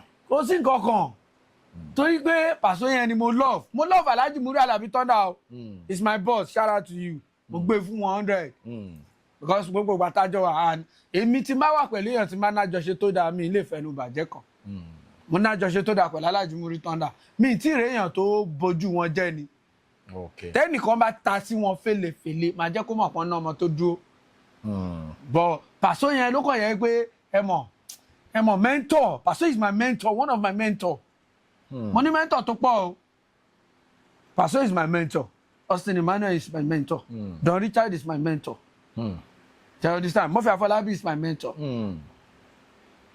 you understand? Yeah. Ọláyẹmí Jímọ̀ shout out to ẹ̀gbọ́n yẹn àwọn náà ṣe wọ́n dúró tì mí. ẹ jẹ́ ká branch wọnú Abẹ́òkúta torí shout out to Yemkem Ọláyẹmí Jímọ̀ àgbà ni àgbáwo ni wọ́n. ọ̀gá tó máa ń fẹ́ jẹ́ kí ọmọọṣẹ́ tó wà lẹ́yìn kó ga yes kò kí ń ṣe nǹkan pé mí ó máa ń ṣe ní wíwí ni tẹ́ bá pe Yemkem sí location as an actor tó bá fi máa dé ó lè kó ọmọọṣẹ́ bíi 20 day 100 ó dẹ̀ máa jà fún gbogbo wọn pé ẹ fún wọn ṣẹ́ a ti sọ fẹ́ pé o lè má padà fún mi iṣẹ́ ìbọn jẹ́ káwọn ọmọ yìí bẹ́ẹ̀ni kàn hàn bẹ́ẹ̀ni that's the kind of person shout out to Yemkem once again irú èèyàn bẹ́ẹ̀ yẹn kò wọ́pọ̀. Yemkem náà jẹ́ èèyàn tó jẹ́ wípé dúróòlù tí Austin tí wọ́n ṣe láyé mi Yemkem náà ṣe Yemkem náà máa pè mí báyìí pé kí ló dé tó dá wà lé máa bọ̀ lábẹ́òkúta tí máa dá Abẹ́òkúta ẹ̀ gbogbo iṣẹ́ tí wọ́n bá ṣe tó máa ṣiṣẹ́ 50 gbogbo iṣẹ́ ẹni máa wà ń bẹ̀. Yemkem ò kí ń wò pé Yemkem ò kí sọ pé Simo o ní 3 sin tó fẹ́ lead ni Yemkem máa fi mí play the same thing náà Austin. Same thing náà ni wọ́n ṣe fún èmi náà so Yemkem shout out to Yemkem. So àwọn mẹ́rẹ̀ẹ̀rin yẹn mentor mi ni wọ́n tí mi ìdẹ̀ lè fi wọ́n ṣeré o lè bọ́ tako bú Austin máa bá tiẹ̀ jẹ́ o lè bọ́ tako bú Yemkem máa bá tiẹ̀ jẹ́ o lè bọ́ tako bú Pasuma máa bá tiẹ̀ jẹ́ wàá bọ́ tá sí wàá máa fi múrí tọ́ndà táyín máa bá tiẹ̀ jẹ́ because ọ̀gá tó dáa tó dúró lá gbogbo wọn tán tó jẹ́ pé ńgbà tí mo wà pẹ̀lú wọn wọ́n play ó dà bí mo ṣe wà pẹ̀lú Austin sí Austin play role bàbá there are some things tí mi ní tó sì máa ń gbowó ẹ̀ lọ ṣe. Okay. Then recently, few days ago, ẹ sọ pé wọ́n fún yín fóònù ọ̀rọ̀ yẹn ò. Yes, Pasuma fi fóònù ránṣẹ́ sí mi wọ́n sọ fẹ́yàn mi kan pé fóònù òun dàbá ẹ̀. n kò lè jù sí. ẹ ṣàrù ni ó máa ń tètè kú. òun lè máa fi ń ṣe àwọn. òun ni máa fi ń ṣe àwọn fídíò yẹn. so máa sọ fẹ́ nìkan so ẹni yẹn ló sọ níwájú Paso. lágbájá báyìí o. ọmọ yẹn máa ń gbádùn ẹ Pasuma ṣe kò ń fẹ́ gbọ́ Pasuma ṣáà ni ẹ má rí àmà máa kó tó lọ kó jẹ́ kí n mọ̀ wọ́n ní Paso ṣe wọlé bá ṣe mú fóònù fáwọn ènìyàn pé ẹ bá mi fi ránṣẹ́ sí i. òun lélẹ̀. torí a rí fídíò yẹn wá dàbí film trick. kò ṣe film trick o 17 Promax 17 Promax ni 100%. Paso ló fi ránṣẹ́ sí i. 17 Promax. kí ni value fóònù yìí báyìí lọ́jà. bẹ́ẹ̀ 2 million 2 or 2 million 3. ẹ jẹ́ ká ta ní junction yẹn ká fowó ẹ̀. kò sí no ẹ má rò pé bóyá à ń ṣeré ó ń tàn o. ó tàn náà. òun rè é. iPhone 17 Promax ni Alhaji Wasiu Alabi Pasuma fi ránṣẹ́ sí iná fún yín lọ́fẹ̀ẹ́. má stress mọ́ ó ti mọ̀yàn ó ti mọ alálùbáríkà ayé ẹ gbọ́dọ̀ nítumọ̀. torí kẹlòmíì tó ríro fún ọyẹn ikùn mú ọtún yẹn á ti bọ́ sí tòsí. Shout out to Alhaji Wasiu Alabi Pasuma for all you do.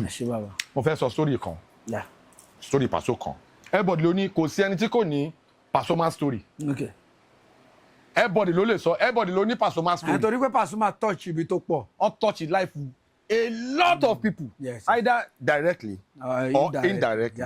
A ti sọ indirectly influence Paso ló jẹ́ kí ọ̀pọ̀lọpọ̀ kó di onífújì nílẹ̀ tó mọ́ lẹ́ni. so àwọn kan máa accept. púpọ̀ nínú star lẹ́ni Paso ló blend ẹ̀.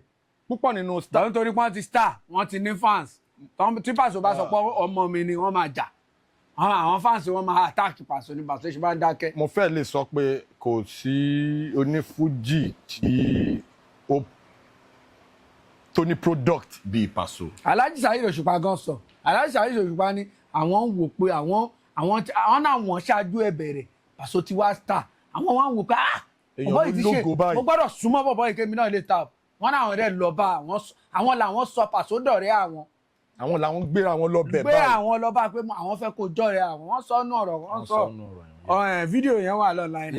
wọ́n sọ bẹ́ẹ̀. wọ́n sọ so kẹ́ lè mọ how trendy influence ìbò máa ń pè ní influence tẹ́ bá wo Wizkid mo fẹ́ ṣe analysis kan ẹ máa tẹ̀lé mi o influence Paso lórí Fuji music is immeasurable ẹ lè measure ẹ lè sọ tán ó lọ fà tá bá ń ka èèyàn mi ní méjì tán tara Paso dìde tá bá bẹ̀rẹ̀ sí ní sọ báyìí dọ́là à ní sọ tán títí kò ní tíátà. náà tá bá wá bọ́ sí inú tíátà náà kí n kàn mú kí n máa rìn jìnnà kí n mú Fúnkẹ́ Akíndélé. SOJ ńkọ́.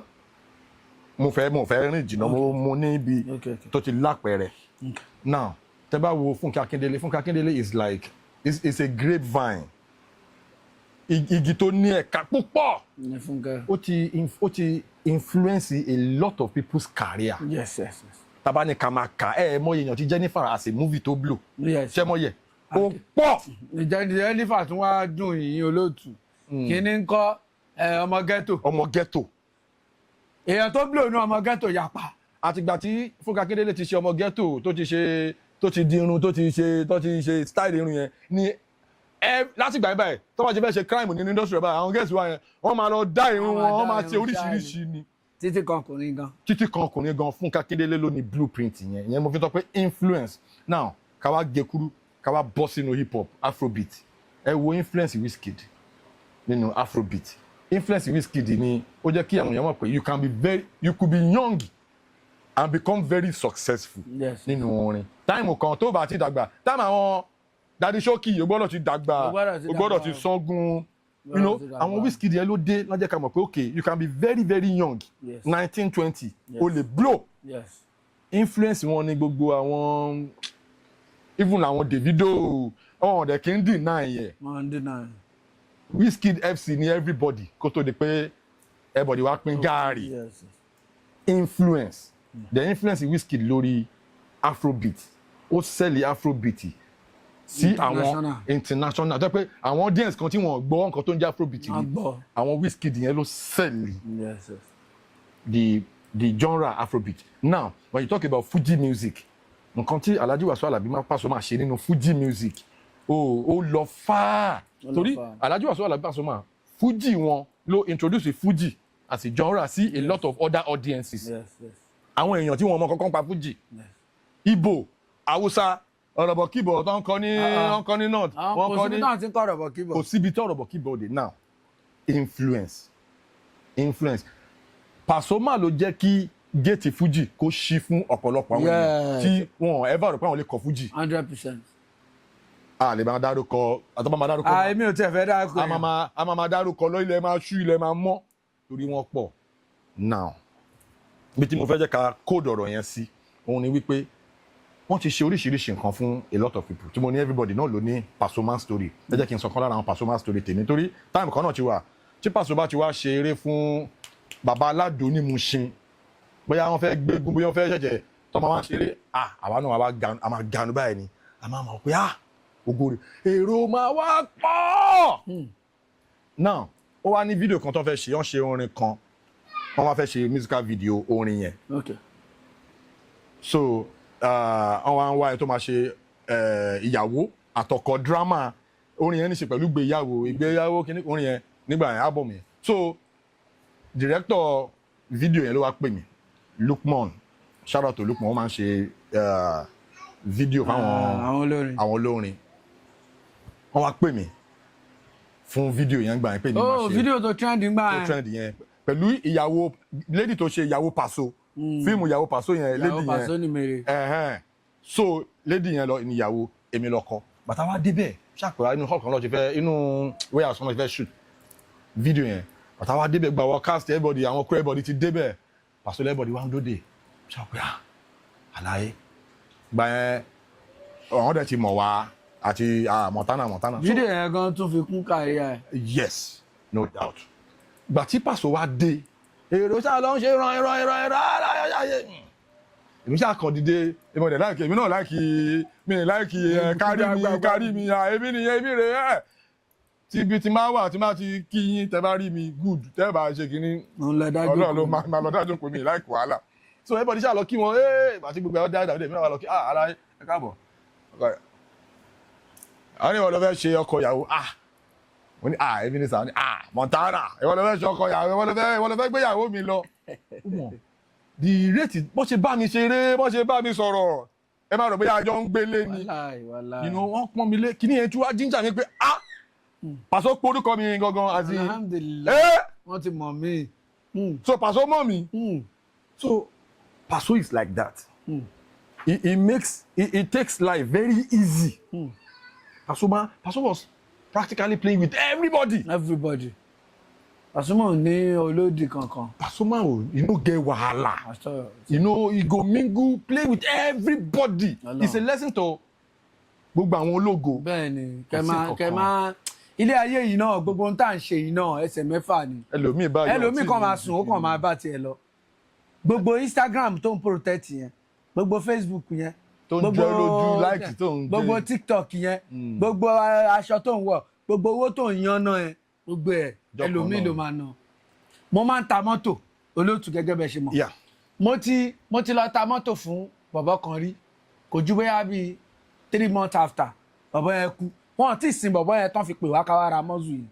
It's a lie. Wọ́n ti sin táwọn family fi pè wá. Ẹ̀yin lẹ ta fún. Ẹ wá bá wa ta ẹsẹ̀kẹsẹ̀ ń bẹ̀ la ta mọ́tò yẹn. So this life kò le. Àwọn family gbowó yẹn hàn. Mọ́tò ẹ̀ mẹ́ta la ta láàárọ̀ ọjọ́ yẹn kan tó sin bọ̀bọ́ yẹn. So ilé ayé yìí gbogbo mo fẹ́ dogun, mo fẹ́ dọ́gbọ̀n, mo fẹ́ ṣe gbá, mo fẹ́ ṣàwo, mo fẹ́ di kòkó bàbá ṣáṣù, gbogbo ẹ̀ náà lórí téèni. Tó bá ti kú báyìí ó máa da ogbẹ ẹlẹ́ni. So ilé ayé a gbọ́dọ̀ mú simple, gbogbo yẹn làwọn Paso ń ṣe wọ́n ṣe mú ilé ayé simple. Mo bá yàn kan sọ̀rọ̀ ó náà fún òun visa àtún dọ́dọ̀ Paso gbà Paso tẹ 1 million naira just like that without expecting anything in return. He is like that. Paso has done a lot for a lot of musicians nínú industry Fuji yẹn. 100%. Tó jẹ́ pé as a matter of fact nǹkan tí Paso ti ṣe ká ní ìlú ibòmíì ni ó yẹ kí Paso ti wà nínú currency wa. Mo máa ń sọ náà. Influence. Mo máa ń sọ. It's not Teteboli, it's influence. It's influence. Àwọn kan tán ti ṣe impact wọn, impact Paso. Then yàtọ̀ sí pé bóyá orin lifestyle. Lifestyle èèyàn, we are talking about lifestyle. Fashion. Ó tó time kan tí Paso bá wọṣọ. Ohun everybody máa wọ̀. Everybody fẹ́ wọ̀. Paso ṣerun nínú mi ìrántí ayé kan báyìí tí Paso lo singlet white báyìí. Singlet white everybody. Singlet white Paso wá dirun. Singlet mo rà lọ́dún yẹn mi lè kàn. Kò kí n ṣe yẹn nìkan. Paso is influential. Paso tó bá ti dọ́dọ̀ ẹ̀ tó bá rí Paso wọn náà wọn báyìí tó béèrè ẹ̀ Paso máa ṣe. Ó ní sunkún dọ́dọ̀ Paso kó má rẹ̀ rìn jáde. Lóòótọ́ gbogbo mi yẹn ń pariwo yẹn o mi ìgbà kọ́bọ̀rì lọ́wọ́ àlàyé o. Mo mọ̀ pé tí n bá súnmọ́ wọn tí mo béèrè wọ́n máa ṣe. So nítorí pé ohun tó ṣe tí ò ṣe sú èmi ni pé mi nítorí owó ṣe. Mo ń ṣe torí love. Bẹ́ẹ̀ ṣe ń bọ̀ yẹn mo rò pé máa pull up. Like ma drive wa. Vroom, ẹ pull up, ẹ bọ́lẹ̀. Ní mọ́tò. So wọ́n bá wo mi táwọn ayé bá ṣe mí láàánú máa gbà o. Gbogbo bẹ́ẹ̀ ṣe ń ṣe fídíò. Kódà gan-an life is not easy. Tí ò bá jọ́ la Austin Emmanuel tájọ́ tó ń ṣàánú mi. Life is not easy for me. So pull up. No. Gbogbo àwọn fídíò sì yẹn pull up. Life is not easy. Mo ń lé mú ni bàbá. Mo ń lé mú ni. Àtijọ́ àti mú. Ọlá yìí pé mo nírú Austin yẹn ní ọ̀gá. Ẹ sọ fún àwọn fans yín ṣàlàyé fún wọn. Ẹ̀yin fans mi. Ẹ má wò pé bóyá nítorí pé à ń fine lójú. À ń wọṣọ. Ọlá àwọn èèyàn ní gbogbo àwọn tá à ń wọ̀ o. It's not that easy. Ẹ bá ṣàánú mi, I will appreciate me ní mọ́tò. Even gan presently buy. Mi nílé tí mò ń gbé o. Àwọn ilé tó ti wá ń ṣe fídíò, ilé oní POP tó ti ń ṣe fídíò, tẹ máa ń gazọ̀, tẹ máa ń pump, tẹ máa ń. Ọ̀dọ̀ Austin ni o, kò ń ṣọ̀dọ̀ mi o. Kí ni plan yín fún accommodation tẹ fẹ́ gbà? Plan mi náà ni pé bá rí kò ń ṣe ọ̀rọ̀ yẹn kó pọ̀ bó jẹ́ ilé kékeré kan. Ó ní ilé tí mò ń gbé tẹ́lẹ̀ bọ̀, ilé yẹn owó yẹn ti due. So onílé ẹ̀rẹ̀ ti dààmú mi, so mo wá lọ kó ẹrù mi pamọ́ síbi kan. Mo fi manage lọ́dọ̀ Austin. On the average bí èlò lẹ́ ń wò láti gbalẹ̀? At least room and parlour ní Kòròdú yẹn èèyàn bá ní bóyá bíi 800-700 á sì gbà. Ìyá dẹ̀ mọ̀ bí èèyàn ṣe máa sáré tí kówó tó dùn kó ti. So but plan mi náà ni pé small time kí n lọ Nàìjíríà ọlá Jumi Entertainment kọ́ lọ́ máa ṣàánú Jumi Entertainment náà. Lè wọ́n bá téèyàn fẹ́ lọ Nàìjíríà kéèyàn tó wàbí sá lọ. Because èèyàn lè wá Nàìjíríà lọ títí at this 40 plus téèyàn ò tí ì blow níṣẹ́ téèyàn ṣe èèyàn láti lọ lé mú kéèyàn ní live ẹ̀. Shout out to Jumi Entertainment gbogbo UK promoter tó gbayì tí wọ́n máa ń kó àwọn talented people lọ sí tour nílùú òyìnbó torí gbogbo ẹni tó bá ti ń ṣe agbátẹrù àwọn èèyàn kọ́lọ́run túbọ̀ máa gbé wọn lọ́wọ́ sókè. Shout out to Jumi Entertainment. Now I need the apartment. Mo need ajé. Mo ní lóòótọ́ ọ̀dọ̀ ẹ̀gbọ́n mi Austin man ọ̀gá mi tí mo wà kàn ṣe pé bóyá nǹkan kan ṣe mí bẹ́ẹ̀ ọ̀ṣẹ́ mọ̀ pé àsọmọkùnrin àná àwọn náà wọ́n máa ń ní àwọn privacy kọ̀ọ̀kan tí mo máa ń mọ̀ tí wọ́n máa need tí mo máa ń mọ̀ so tí máa wò pé so kí ni mo fẹ́ ṣe ọ̀ṣẹ́ mọ̀ ẹni tíjà ò bá ló pe rẹ̀ lọ́kùnrin irú incident báyìí ṣẹlẹ̀ sí mi rí. Mo fẹ́ lè ní last year this year was tough year for me. Tough year. Mo ní mọ́tò náà mo sì ní mọ́tò bíi mẹ́ta ńgbà kan. Títí mi gangan yes. Tẹ́ bá fi ń ṣe business. Yes. Mo ní mọ́tò mẹ́ta tí máa ń ra mọ́tò tí máa ń ta mọ́tò kan. Incident yẹn kàn ṣẹlẹ̀ mọ́ incident ọlọ́pàá mọ́ nǹkan kan. Kí ló ṣẹlẹ̀? Ṣẹlẹ̀ share pẹ̀lú wa. It's not that far. It's not that far no. So bí àwọn nǹkan yẹn ṣe lọ nìyẹn. Ìgbà tí mo dẹ̀ rí pé mo sì ní big daddy kan lọ mo dẹ̀ wọ́n pé mi kàn lè máa jókòó báyìí mo ta big daddy yẹn mo fi produce film mi Jálágbọ̀n kan báyìí tí mo ṣe mo ṣe film yẹn ní last year so mo ṣe film yẹn Jálágbọ̀n yẹn so film yẹn ná mi lówó díẹ̀ so I dẹ̀ rí return ìgbà tí máa pa owó ní YouTube mo pa 700,000 Austin Emmanuel ló fi owó tó pọ̀ sí tí mo fi produce tí mo jẹ́ produce. Okay. So it's not that easy. Okay, it's not that easy. Èwo ló sì wà lórí YouTube bóyá ká for opportunity. No, kò sí kankan lórí YouTube because Jálágbọ̀n yẹn mo fún àwọn DSTV. So wọn rẹ̀ tí dá mi lò. Okay, wọn á dá yín lóhùn lágbára Ọlọ́run. But ẹ̀yin tí wà nílé ẹ̀yin tí a bá fẹ́ support Simoniyass ẹ jọ̀ọ́ ẹ support ẹ pé account details ní fún àwọn tó bá fẹ́ bless. No, really ní account number mi mọ́ lórí but mo mọ Opay account mi lórí.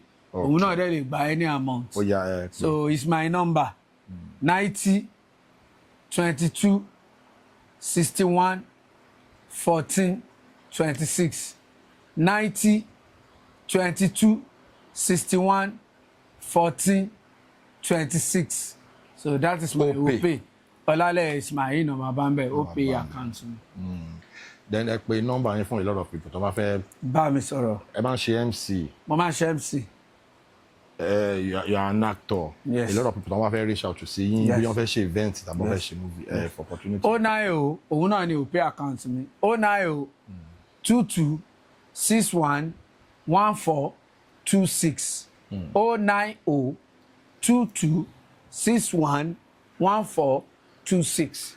Ẹ̀yin tí wà nílé, ọ̀rọ̀ ni ẹ ti gbọ́ láti ẹnu Simoniyass. Àwọn ọ̀rọ̀ tó wà pathetic. Tí ó ń ṣe mí bákanbàkan torí kò easy as ọmọkùnrin tí kò kì í ṣe ọmọ kékeré tí kò sí apartment tó jẹ́ titi èèyàn tó máa kí wọ́n máa ní privacy that is very very important. Ẹ jọ̀ọ́ ẹ dìde ìrànlọ́wọ́ fún wọn ẹ̀yin tẹ́ bá fẹ́ ràn wọ́n lọ́wọ́ ó pè wọ́n náà ti pè direct yẹn ẹ help wọn ojúlórójú ṣàánú kò jẹ́ bó ṣe jẹ́ ẹ̀yin tí PFC náà Pasuma Fans Club worldwide ẹ jọ̀ọ́ ẹ jẹ́ ká dìde ìrànlọ́wọ́ fún this is one of us. Yes, this is one of us. And shout out to gbogbo Olúfimọ náà. Olúfimọ worldwide. Worldwide. Olúfimọ worldwide. Torí máa rántí ìgbà tí mo ṣe play Falaji Muri Alabi Thunder. At least if tí mi bá ṣe mistake. Okay. No anyhow. Ọmọ náà ni Thunder jẹ́ sóṣùpá. Bẹ́ẹ̀ni. So n tó fi mo máa play for Thunder, mo play for Òṣùpá náà ni. Indirectly. So Olúfimọ is mine. Pasuma is mine. Torí àwa tá jẹ́ táyé kọ́ìn làwọn méjèèjì lọ́dọ̀ mi. Kò sí. So gbogbo ẹ̀yin Olúfimọ we are together. We are together. So gbogbo tẹ̀sí máa rí pé bóyá mò ń takú anybody. I'm not taku Alhaji Saheed Òṣùpá. Alhaji Saheed Òṣùpá is my father. Pasuma is my father. So thank you. Kò ju bẹ́ẹ̀ yẹn lọ. Gbogbo àwọn Olúfimọ Fans Club worldwide. Thank you for your support all the time. Anytime tí máa ṣe fídíò tí mo ṣe narrative lórí ọ̀rọ̀ Dr. King Saheed Òṣùpá tàbí mo gbé guest wa tó ń fẹ́ sọ̀rọ̀ nípa Dr. King Saheed Òṣùpá ẹ máa gbọ́ àwọn ọ̀rọ̀ gidi àwọn oore lọ́lọ́kan òjọ̀kan tí Dr. King Saheed Òṣùpá ti ṣe fún àwọn èèyàn nínú Fuji music industry lẹ́ni yìí tó máa níyàn ń kọ Fuji lyrically.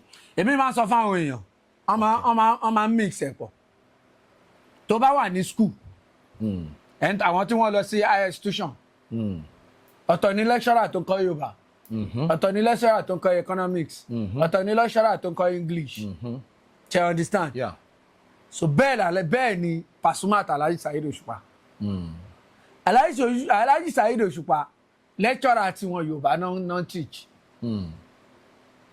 wọ́n tún teach philosophy. Yes, a lè sọ bẹ́ẹ̀ because lecturer kan máa ń teach different courses. Yeah. So Pasuma course tí wọn náà teach. Don't teach yẹn everybody wà lórí lane. Everybody wà lórí lane. Legend. There is not ẹnìkan kò mórí kọ ẹnìkan mórí kọ no. If tó o bá ń ṣe fans Pasuma o lè mọ̀ pé Pasuma ń kọrin. Torí pé o ní gbọ́ orin Pasuma tó bá ń gbọ́ orin Pasuma tó bá lọ sí live Pasuma ibi tí Pasuma ti ń perform ọ pé yé same thing Alhaji Saheed Òṣùpá àwọn èèyàn máa ń ṣe kí ni wọ́n máa ń gbé sí àwọn fans ló máa ń create division oríṣiríṣi. èmi ti níjọ́ ti máa dé ọ̀dọ̀ Alhaji Pasuma sí Alabi Pasuma tá bá sọ̀rọ̀ kan rú ọ̀rọ̀ tí mo sọ bá ní Alhaji kí ló yẹ tẹ́ fi sọ pé ẹ̀ ń ṣe olórin ṣé ohun tó ṣẹlẹ̀ ní pé Alhaji Pasuma fáǹsì Alhaji Saheed Òṣùpá ni wọ́n. Kí lẹ rí.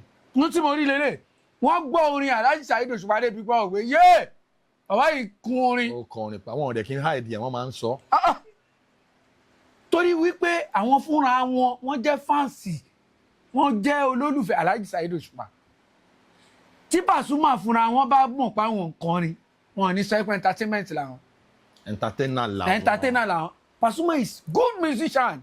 ọ̀rọ̀ tẹ́sọ̀ yìí ó jẹ́ kí n fẹ́ sọ ọ̀rọ̀ yìí ẹ ti rí àti Alhaji Wasiu Alabi Pasuma àti Dr. King Saheed Òṣùpá àtọ̀gá ńlá tó ló fi mọ́ they are legends. àwọn méjèèjì wá real dé level kan ìgbà tí Òṣùpá máa sọ̀rọ̀ Òṣùpá ní àwọn dìídì gbéra àwọn lọ bá Pasuma nílé ó tèkè èèyàn tó really ẹ mọ̀ pé Ọlọ́run ti gbàdúrà wọn wọ́n ti di grandpa àbẹ́jẹ̀jì ti di grandpa àwọn méjèèjì ti di àgbà ni wọ́n fada tún ni wọ́n so going to 60. ẹ máa gbọ́dọ̀ tí mo fẹ́ sọ yìí o kí Ọlọ́run ti wá gbàdúrà yàn dé level tí Ọlọ́run ti gbàdúrà wọn yẹn dé tí kò dẹ̀ ní wálẹ̀ láìláì dáwọ́lá yẹn wọ́n máa lò títí lọ́jọ́ gbòòrò now wọn kì í parọ́ wọn àti àwọn sọ pé àwọn gbéra àwọn lọ bá Pasuma lé. mo ń wo Pasuma lọ kán báyìí mo dẹ̀ wò pé wọ́n sọ mo dẹ̀ lọ bá lé èmi fúnra mi ni mo lọ dọ̀rẹ́ ó tẹ̀kẹ̀ èèyàn tó real láti sọ̀rọ̀ ọ̀rọ̀ yẹn jáde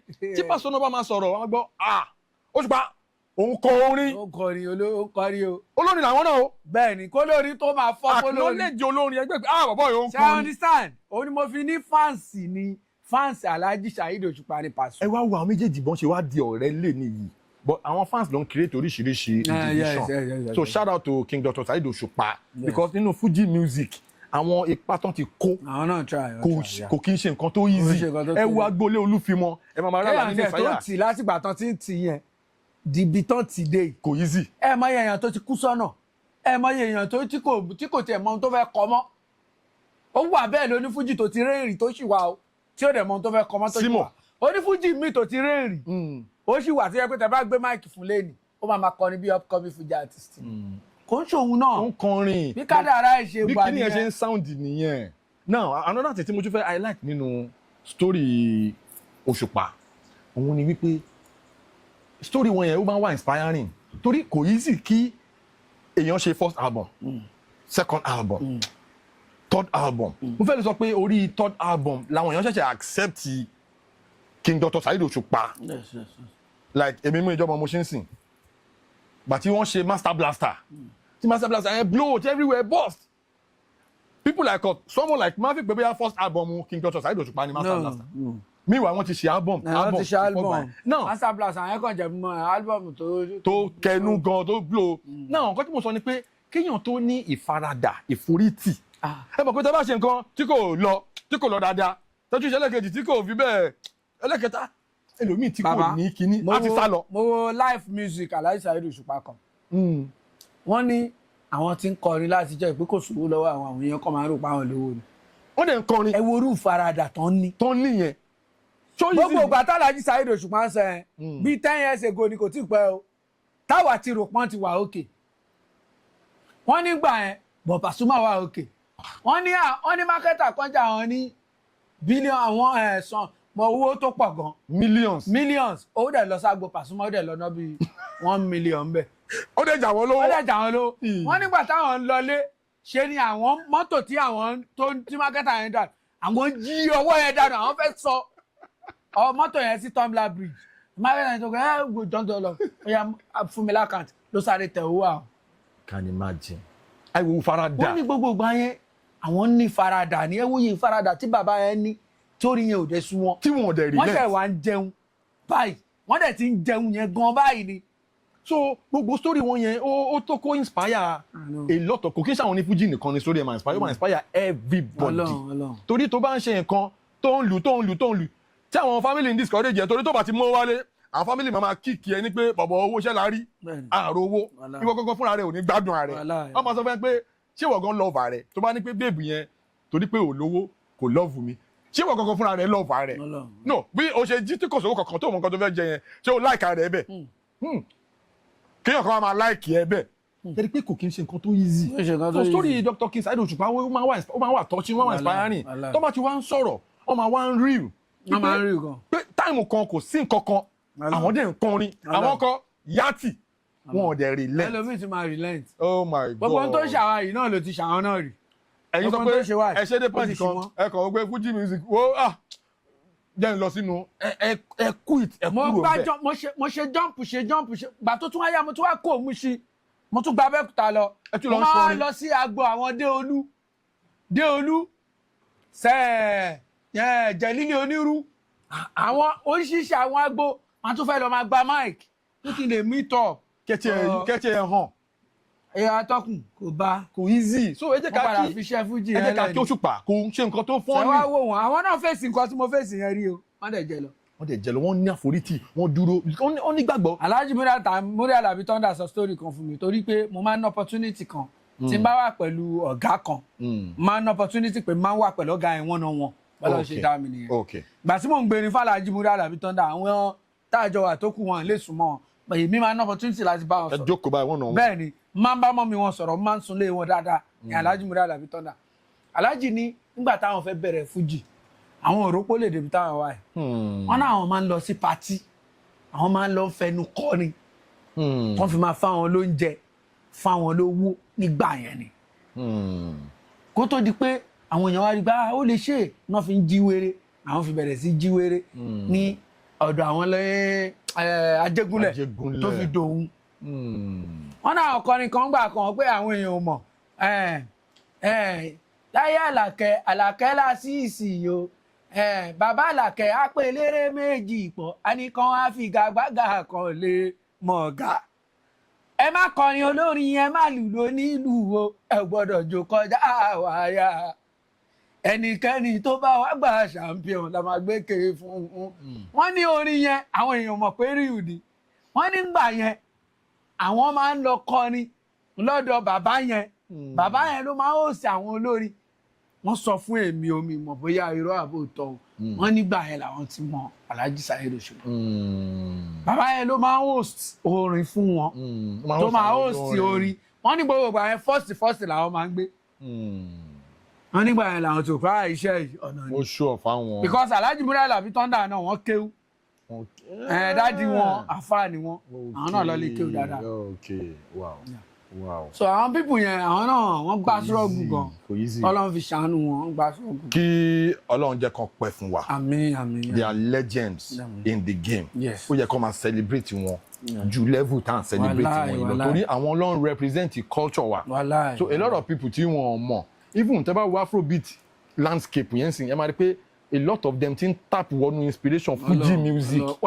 lẹ máa rí pé Àṣàkẹ́ Fuji fusion kìíní kan ṣe Fuji kìíní kan Fuji kìíní kan Ṣèyí vibe Fuji kìíní kan so a lot of them don tap inspiration kò dẹ̀ kí n ṣe àwọn ní Afrobeat nìkan a lot of other genres bíi juju gospel ọmọ náà ọya ẹfun anítúngbà ẹfun alálùjò àlùjò túngbà Fuji ló ní àlùjò túngbà Fuji na him get am so gbogbo àwọn kinní ọdẹ lè kọ Fuji because it takes a lot of intelligence so when they now say èèyàn kan ọmọ oníkọ ó lè wọ́n máa ń wà ní ara wọn tó bá lọ́pọlọ ó lè kọ Fuji ká wá fi kankan rap ẹ̀ up incident kan ṣẹlẹ̀ recently mo kàn fẹ́ ká touch ẹ̀ díẹ̀ ká tó rap ẹ̀ up lórí ọ̀rọ̀ àfàsùnà incident yẹn bàtọ́rọ̀ yẹn ṣẹlẹ̀ tó ń jàràn ìròyìn gan ẹ ṣe àwọn videos kan láti fi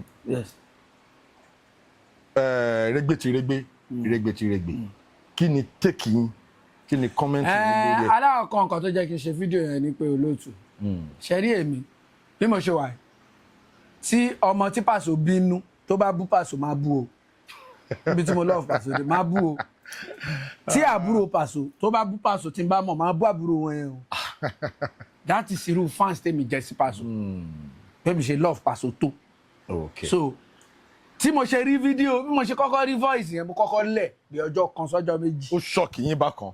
ó ṣọ́ọ̀kì mi gan pé ọ̀rẹ́ làwọn pípù yìí kí ló wá dé. kí ló dé tí irú ọ̀gùrọ̀ báyìí fi máa because nínú voice yẹn Alhaji ayé iṣẹ́ wọ́n direct iṣẹ́ Paso. okay. yes that is it. kò ṣe understand ṣùgbọ́n àwọn how mo fi làwọn èèyàn mo pa àwọn èèyàn náà kí sáàsì máa dákẹ́ náà kì í ṣe wa o nígbà tó yá inú mi ò gbé mọ́ jáde tán pé kò yẹ kó lọ bẹ́ẹ̀. èyí tó wá bí mi náà ju pé mo wá rí pa àwọn kan ṣe fídíò live ní TikTok wọ́n wá ń sọ̀rọ̀ yẹn ṣẹ́rí àwọn fans ló máa dá wà lálẹ́ o gẹ́gẹ́ bí ọ̀rọ̀ tẹ̀sán lẹ́ẹ̀kan olóòtú tó bá jẹ́ pé fans bí incident yẹn ṣe ṣẹlẹ̀ anybody look away nobody tó máa ṣe fídíò. bẹ́ẹ̀ni. but mo wá rí pa àwọn fans Alhaji Saheed Òṣùpá wọ́n wá TikTok wọ́n wá ń sọ̀rọ̀ lórí ọ̀rọ̀ yẹn ẹ wọ́n fọ̀rọ̀ yẹn ṣe fashion talk ọ̀rọ̀ yìí ò dáa fáǹsì Paso ò ní gba ọ̀rọ̀ yìí kínú wọn dùn wọn ò ní gbọ́rọ̀ yẹn kínú wọn dùn fáìn ọ̀rẹ́ ni wọ́n pọ̀nù mọ́tà báyàn ṣe máa gbọ́ tínú èèyàn máa dùn ló jẹ́ kí n sọ̀rọ̀ ńgbà yẹn gbogbo ọ̀rọ̀ tí mo dẹ̀ sọ ńgbà yẹn náà gbà tí mo ti rí pé mo ṣe fídíò kan mo ṣe fídíò kejì torí pé àwọn fáǹsì Alhaji Saheed Òṣùpá ti fẹ́ máa rí bákan mo withdraw because wọ́n ti fẹ́ máa rí bíi pé mo fẹ́ máa bá wọn jà mi dẹ̀ lè bá Alhaji jà ọ̀gá mi Alhaji ọ̀gá mi ni wọ́n Paso ọ̀gá mi ni wọ́n so wọ́n tún wá túnjọ́ rẹ̀ mo sún sẹ́yìn so that is it nǹkan tí mo rí lórí ọ̀rọ̀ àfàsúnà ni pé ṣe rí ilé ayé yìí àfàsúnà bóyá ó lè máa wo program ilé ayé yìí tí èmi àti ẹ bá wà tájọ ń ṣe tó jọ́gà mi tó lówó lọ́wọ́ tí mò ń tẹ̀lé ẹ tí máa ń béèrè nǹkan tó bá ṣe fún mi Ọlọ́run ò rán ẹ sí mi ni èèyàn ò kí ń fagídí gba nǹkan lọ́wọ́ èèyàn gbogbo nǹkan téèyàn bá ní àwọn kọ́nù àwọn àfáà wa Shehu Sansili rọ̀dí aláwùtálá ní kọ́lọ́ máa ń kẹ́ wọn Shehu Sansili máa ní nǹkan tí Ọlọ́run ò lè fún mi ò lè fún mi ìwọ olówó nǹkan tó fẹ́ fún mi yẹn Ọlọ́run ti fún mi ni bí Shehu Sansili ṣe máa ń ṣe lecture yẹn nìyẹn Ọlọ́run máa foríjì wọn Ọlọ́run máa pàṣẹ wọn rẹ́ Shehu Sansili Sambo ni mo ń sọ o aláìláì nǹkan tó lọ́wọ́ ò lè fún wa ìwọ kan tó wá pèrè rẹ lólówó tó o bá ti dìde ò lè fún wa nù kọ́tọ́ lọ́wọ́ ò lè fún mi ẹnì kankan ò lè fún mi so yẹ kí gbogbo wa tá à ń tẹ̀lé àwọn tán lógo tá à ń tẹ̀lé àwọn tán lówó ká máa rò ó that is why tí mo ṣe wá ń sọ pé ok ẹ wo bí mo ń pariwo Paso yìí mi ṣáà gba kọ́bọ̀ mi sọ lẹ́ẹ̀kan mi ṣáà gbé pínì bó mo mọ̀ pé tí n bá ní ìdí Paso tí n bá lọ Paso máa ṣe mo ti lọ sílé Paso ní tí Paso ní àbọ̀bọ̀ yìí kò ń gbà lórí ọ̀rọ̀ Paso ṣọ̀dẹ́ kò ṣe pé Paso mọ̀ mi èmi ni mi kì í lọ fà débẹ̀ tí má béèrè wọn á fún mi náà èmi ni mi ń lọ fà ṣe understand so kò mí pé a wà pẹ̀lú ológo a wà pẹ̀lú olówó àwa fẹ́ fún lọ́rùn ká gba nǹkan lọ́wọ́ ẹ̀ mi ní bá anybody sọ̀rọ̀ kí n rẹ́kọ̀dù gbogbo ẹ̀dá tá a bá ti ń jókòó sọ̀rọ̀ báyìí tó ń tẹ rẹ́kọ̀dù ó desperate gbogbo ẹ̀dá tá a bá ti ń sọ̀rọ̀ lórí fóònù tó ń rẹ́kọ̀dù yìí ó desperate mi ìfẹ́ evidence gbogbo ohun tèmi àti ẹ bá ṣe nǹkan kan tó gbé mi lọ sí court tí mo lọ sẹ́wọ̀n tí mo lọ sí ẹ̀wọ̀n àkọọ́lẹ̀ Ọlọ́run ni gbogbo torí evidence mo ṣe yẹn afásúnà kò dá o so bóyá a lè kọ́wọ́ náà lẹ́gbọ̀n ò ní lè máa ṣe mọ́ńjọ́ mi nǹkan tá afásúnà ṣe ó máa ń jẹ́ káwọn èèyàn sá fún yàn lóòótọ́ àwọn kan dúró tiẹ̀ àwọn kan á sá àwọn tó dúró tiẹ̀ torí pọ́n dúró tiẹ̀ náà wọ́n ní finú dúró tiẹ̀ because wọ́n ti rí ẹ bí betrayer so that's ìyẹn ń ṣèwà tó dá. nǹkan kan tí kìíní yẹn tún kọ́ wa ni pé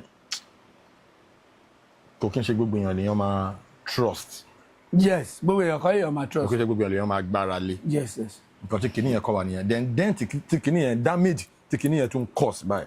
A lot of people ń sìn tó bá máa yàn sọ̀rọ̀ àní mo dẹ̀ fẹ́ bẹ́ẹ̀ sọ̀rọ̀ kan lórí fóònù bet kó má lọ máa record mi. Yes. ó ti di kìíní yẹn jẹ́ ká ríra wọn náà wọn. ó ti wá di tẹ́lẹ̀ òyìnbó ṣe fóònù pé kẹ́lẹ̀ pass message ni communicate but tó bá ti di pé èèyàn kan ti and it's even against the law. kódà. according to Nigerian constitution o lè record me without my consent. You are prying into my own, privacy. That's against the law. But that being said, ṣètìrí ọ̀rọ̀ yẹn nǹkan tó ṣe ó ti jẹ́ kí ó ti break the trust fún a lot of people. Oore tó yẹ kí àwọn aṣíwájú àwọn olóore tó yẹ kán ṣe fẹ́ lò mí. Wọ́n ní ṣe fún. Wọ́n ní ṣe fẹ́ lò mí. Wọ́n ní ṣe fún. Then ẹ jẹ́ ká touch nǹkan kan ẹ má bínú o. Okay bàbá. Ká tó torí mo mọ̀ pé ẹ wà educated Islamically. Yeah. No correct abi. Ẹ kéwú. Ẹ ní knowledge. Níwọ̀n bá tí Ọlọ́run fún yín. Kí ló dé torí mo ti bá a couple of àwọn oníṣẹ̀ṣe sọ̀rọ̀ máa like in balance analysis mi ti máa ń báyàn sọ̀rọ̀. I know that ẹ kéwú nímọ̀ níwọ̀n bá tí Ọlọ́run fún yín. Nínú Islam nínú ìlú tàwa ní táìmù kan Alhaji Sheikh Ajani Bello rọ́dí aláwọ̀tálá ni kọ́lọ̀ bá ń kẹ́ wọn. kọ́lọ̀ forí jí wọn kọ́lọ̀ bó yẹpẹ̀ burúkú tó lójú wọn. èèyàn dáadáa ni bàbá yẹn.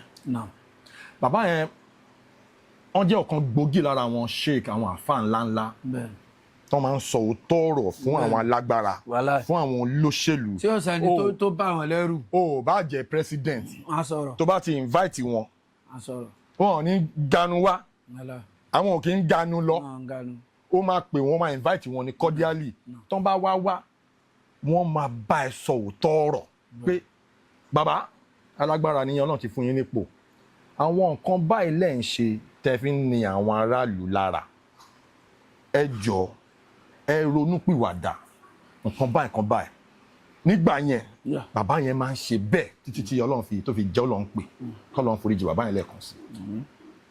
bọ̀ kí ló fà á tó jẹ́ pé ayé ta wà yìí a lot of àwọn tó jẹ́ aṣíwájú nínú ẹ̀sìn Islam tó jẹ́ jàǹkànjàǹkàn kí ló dé tí wọ́n take cue láti nǹkan tí bàbá Sheikh Ajani Bello tó ń ṣe kíní yẹn ó wá ti náà bí tí mo sọ̀rọ̀ yẹn lọ ni pé ní táìmù kan ó hard kẹ́ torí nǹkan tó máa pé òun ò ṣe Islam mọ́ ó hard òun oníṣẹ̀ṣe lòun as a matter of fact àwọn èèyàn máa ń wá sínú Islam oníṣẹ̀ṣe gan máa ń tọ́jú ẹ̀ pamọ́ ni wọ́n ń pariwo síta ayé ìsìn yìí ìṣẹ̀ṣe ti dájú àti àwọn àgbààgbà nínú ẹ̀sìn wọ́n ti ń ṣe àwọn kankan tán fi ń demarket Islam. Yes, God bless you.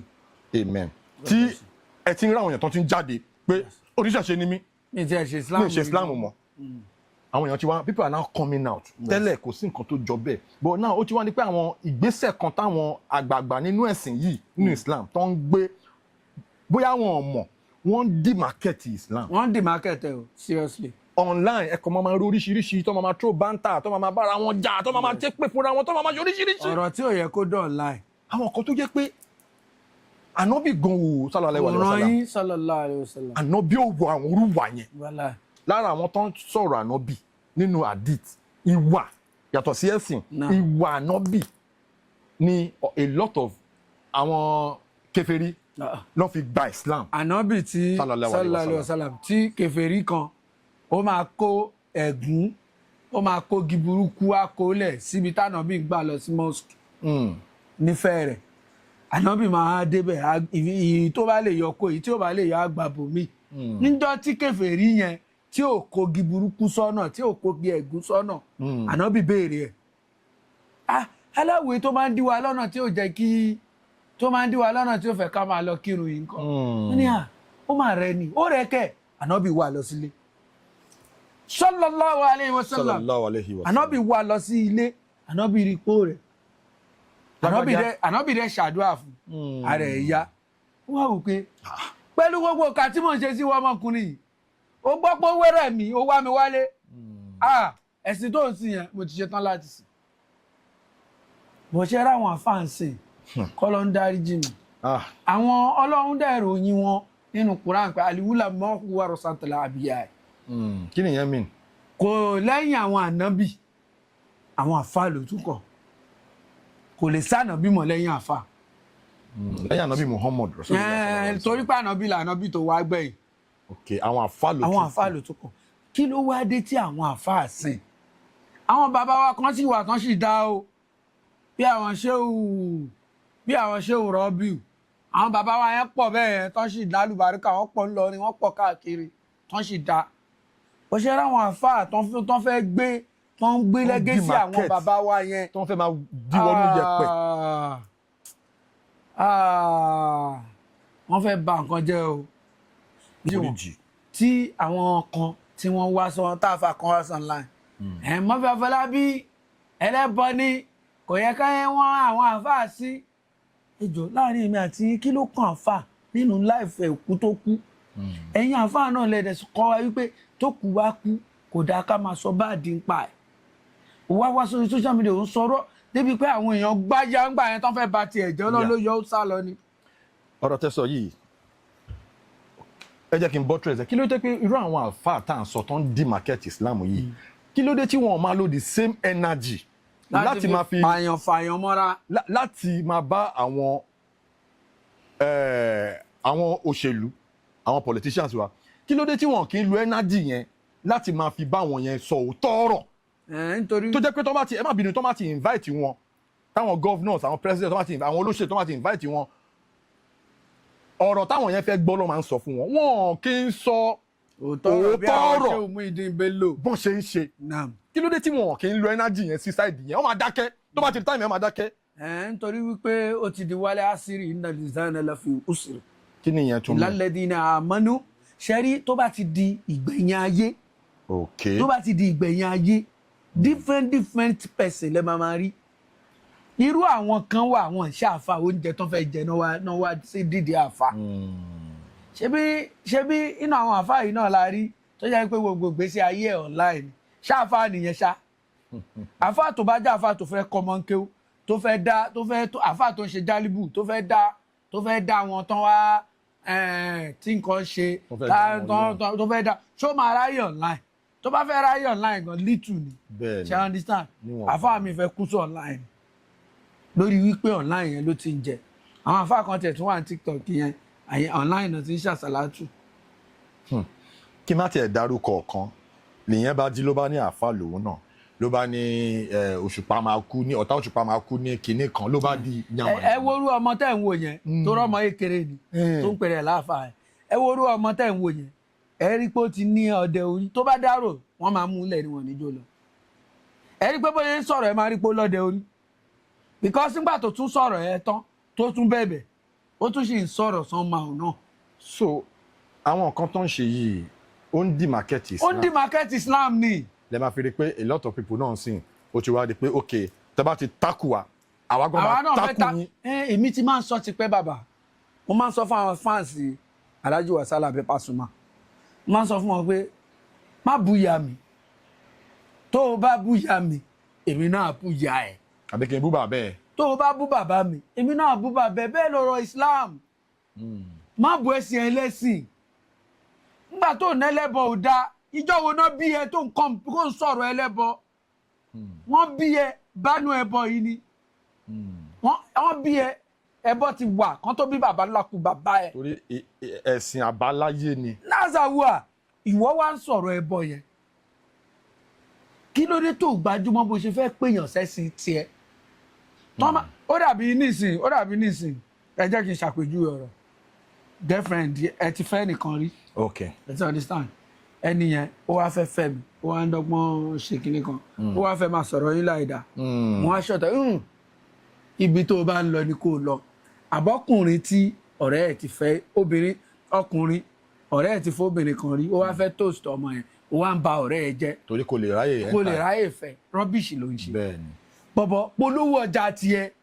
tó bá fẹ́ gbà á gbà tí ò bá ní ìgbà kò ní ìgbà that is Islam polówó Islam káwọn èèyàn gbà Islam má máa bọ ẹ̀sìn ẹlẹ́sìn tó bá bẹ̀sìn ẹlẹ́sìn jẹ́ ẹlẹ́sìn náà àjáde á bá tiẹ̀ jẹ́ ó lè máa bá tiẹ̀ jẹ́ kó jẹ́ pé àwọn kan wà tó yẹ pé ibi tó ti ń bá tiẹ̀ jẹ́ ìwà ògbà bọ́bọ́ ìṣòótọ́ ọ̀rọ̀ o tó bá tiẹ̀ jẹ́ tí fídíò yẹn bá rí 1 million gbà pé èèyàn 100 máa kó ònú Islam. torí ìwọ ló lọ sọ̀kò síbẹ̀. ìwọ ló sọ̀kò sórùlé tó gbé wọn nílé. so okay mo fẹ́ kẹ́ land. so wọ́n ló sọ̀kò sórùlé tó gbé wọn onílé. Islam tí wọ́n gbé dání yẹn polówó ẹ̀ dára nù Islam yẹn kàn rí pẹ́sì yẹn dà. ìwà tó bá wù gan-an lẹ́lòmí máa fi pé ẹni yìí Islam dẹ̀ ló ń ṣe ẹ̀wà ẹlòmí bá tó bá rí Muslim mi báyìí Islam dẹ̀ máa ń wù. bàbá àwọn kan máa ń fọ́ ní tó yẹ pé lórí social media àfáà mi wọ́n á sọ̀rọ̀ sí lórí social media. olórí burúkú ni yín èmi mi ń gbàgbọ́ tẹ́ ẹ bá ṣòṣì má ṣòṣì pẹ̀lú àfáà nìyẹn o. ìmí tí ẹ máa wé láwàní tó fi máa ṣòṣì tẹ́ ẹ̀ ń sọ yìí. gbàtí mo kéré mo fẹ́ sọ kankan kéré ó láwọn aláàjì kan àwọn imams kan àwọn àfáà kan àwọn sheik ńláńlá kan nígbà táwa kéré a máa ń rí wọn bíi pàtàkì kéré tààtì mọ ọwọ́ tún yàtọ̀ sọ́wọ́ sí ó ní máa kan aláàjì ní kọ́ ló ń fọ̀rùn kẹ́ máa yẹn àdúgbò tá a dàgbà tán bí wa sí máa yẹn ni imam àwọn ló máa ń kírun fún wa ní Eid tí gbogbo ìṣesí máa yẹn nígbà tá a kéré ni o máa rí máa yẹn bí ànábì sallallahu alayhi wa sallam nígbà yẹn máa rò bẹ́ àwọn máa yẹn gọ́gọ́ lànà bí. àwọn gan ṣe ń tó ń pè láàfáà nìyẹn. ìwà máa yẹn tó bá ń wọnú mọ́ṣáláṣí báyìí máa yẹn mọ tótó ọmọ tónítóní ẹ̀ẹ́dẹ̀ẹ̀dẹ̀ gbóhùn wọn. àpọ́nlé yẹn wọ́n máa pọ́n wọn lé àwọn máa rò bẹ́ àwọn gọ́gọ́ lànà bí ni wọ́n àbánà bí tí wọ́n máa ń sọ fún wa. I'm telling you tí a bá ń lọ sí Jumat tàbí Eid nígbà yẹn oh my God gbà yẹn ní Islam.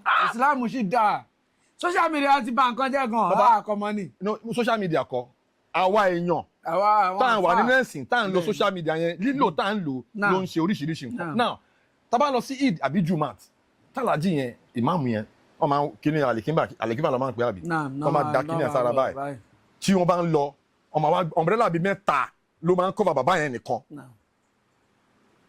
àwọn tó wá wà lẹ́yìn bàbá yẹn àwọn alájì àwọn àfáàlà wọ́n máa wà lẹ́yìn bàbá yẹn èrò máa wá pọ̀ tá bá kọjá street yẹn kání street yẹn mo fẹ́ fi street kan tẹ mọ̀ ẹ mọ̀ Ògúnmọ́kùn náà. bíi Ògúnmọ́kùn ṣe bí náà jáwó lọ́wọ́ ẹ mo ti ta recharge card láyé wọn. àdà fún yín Ògúnmọ́kùn yẹn èrò tó máa wà lẹ́yìn alájì yẹn tó máa lọ sí ìdì onípàn ìdì onípàn yẹn ti pangúrúfù yẹn àwọn máa tẹ̀lé máa yẹn lọ ni títí gbogbo local government máa fi wà lẹ́yìn irin ní ìkọ̀ sí mọ́tò pé máa gbé mọ́tò a máa rìn láti onípàn lọ sí ìdí yẹn ní lọ sí pangúrúfù lọ sí onípàn wọ́n máa rìn ní tó bá wá ń kírun ìrun máa wù yín kí tí bàbá yẹn bá ń ka fatia lórí ìrun lórí yid tàbí jumat no ẹ̀yin tẹ́ jẹ́ aṣíwájú ẹ̀sìn yálà nínú Islam nínú Christianity nínú ìṣẹ̀ṣe ẹ jọ̀ọ́ ẹ jẹ́ ká ṣe ní ìwọ̀ntúnwọ̀nsì ìwà wa ló máa mákẹ́tì ẹ̀sìn wa. Yorùbá ní gbogbo wa ní láti máa jà sí ohun tí ó tọ́. ìkan náà ni wá. Ọlọ́run ló mọ ẹni tó ń sin òun. Ọlọ́run ló mọ ẹni tó ń sin òun o Ọlọ́run ló mẹ̀sìn tó máa gbà kó sẹ́ni tó kú rí tó dọ́run rí o. gbogbo wa à ń gbìyànjú torí pé wọ́n bí mi sínú Islam bàbá mi tún wá fi mí sílé ké mo ń practice Islam ni mo ṣe like Islam mi nítorí ẹ̀bẹ̀sẹ̀ ẹlẹ́sìn jẹ́ same thing ni púpọ̀ nù wa tá à ń ṣẹ̀sìn lẹ́nìí àwọn kan dẹ̀ cross ẹ jọ̀ọ́ nítorí Ọlọ́run ẹ má jẹ́ ká máa dribble ẹ̀sìn lọ́tún lọ́sì ẹ̀yin àfáà náà ẹ wùwà ẹ sọ̀rọ̀ tó dáa ẹ ṣèṣe tó dáa ẹ yé sọ̀rọ̀ bí ọba Solomon ò kì í ṣe kínní àfáà tó bá ń sọ̀rọ̀ bí ọba Solomon ó wò pé nítorí pé ọba Solomon trend ìwọ náà fẹ́ trend kúkú má jẹ́ kárí ẹ pé òun ṣe Islam ọba Solomon ṣe ó máa ń sọ ẹ̀sìn tó ń sìn olóògùn lòun o Christian lòun ó máa ń declare ẹni bá fẹ́ fẹ́ kó fẹ́ ẹni tí ò bá ní fẹ́ kó fẹ́ bọ̀ wú àfáà tó bá ń ṣe bẹ́ẹ̀ kò ń direct Islam ni àwọn pásítọ̀ kan lè fọwọ́ sọ̀yà pọ̀ ọba Solomon kì í ṣe Christian wọ́n lè sọ ṣe understand ẹ jọ̀ọ́ nítorí Ọlọ́run ẹ yé bú ẹsẹ̀ ẹlẹ́sìn àìbẹ̀ torí pé ń bú ẹsẹ̀ ẹlẹ́sìn náà yín bú ẹ̀sìn wa Ọlọ́run la fi bẹ̀ yín. kò ní bẹ́ẹ̀ lọ ẹ kí àwọn fáǹsì yín. ẹ̀yin fáǹsì mi nílé lóko lẹ́yìn odi ní diaspora ní Nàìjíríà ní gbogbo everywhere mo kí ẹ ṣé gan ẹ dìde ìrànlọ́wọ́ sí mi I appreciate ẹ Ọlọ́run á dé wà pẹ̀lẹ́ yín náà God bless you. ẹ ṣé gan a pè yín sí orí ètò ẹ jẹ́ wa God bless you òkè lẹ́ máa lọ social media handle yín ẹ sáré sọ fáwọn. social media handle mi ní Facebook Simoniyass SIMO ẹ wá fún ní space NIYASS mo ní 56 followers 56,000 followers ní Facebook ní TikTok SIMONIYASS Simoniyass mo ní 20,000 followers ní TikTok lórí Instagram mi ní followers rárá Simoniyass náà ni bóyá bí 500 and kíní kan gbogbo àwọn Instagram wa tó ní followers ó ti gbà eléyìí mi ní followers so bí mo ṣe ní gbogbo ẹ̀ lórí YouTube Simoniyass náà ni SIMONIYASS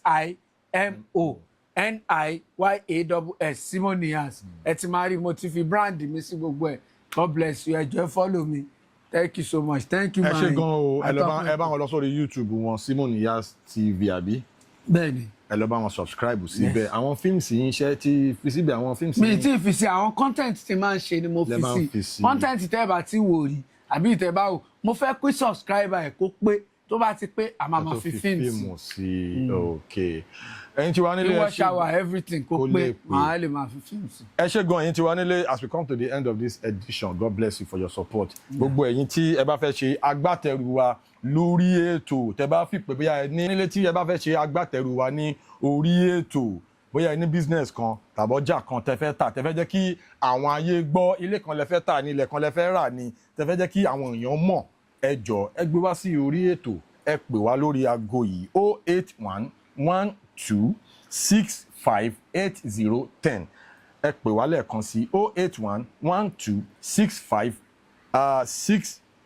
ẹ jẹ́ n pè lẹ́ẹ̀kan sí 08112659010 God bless you for your support Unscripted with Jeff Owolewa náà lè tó bye.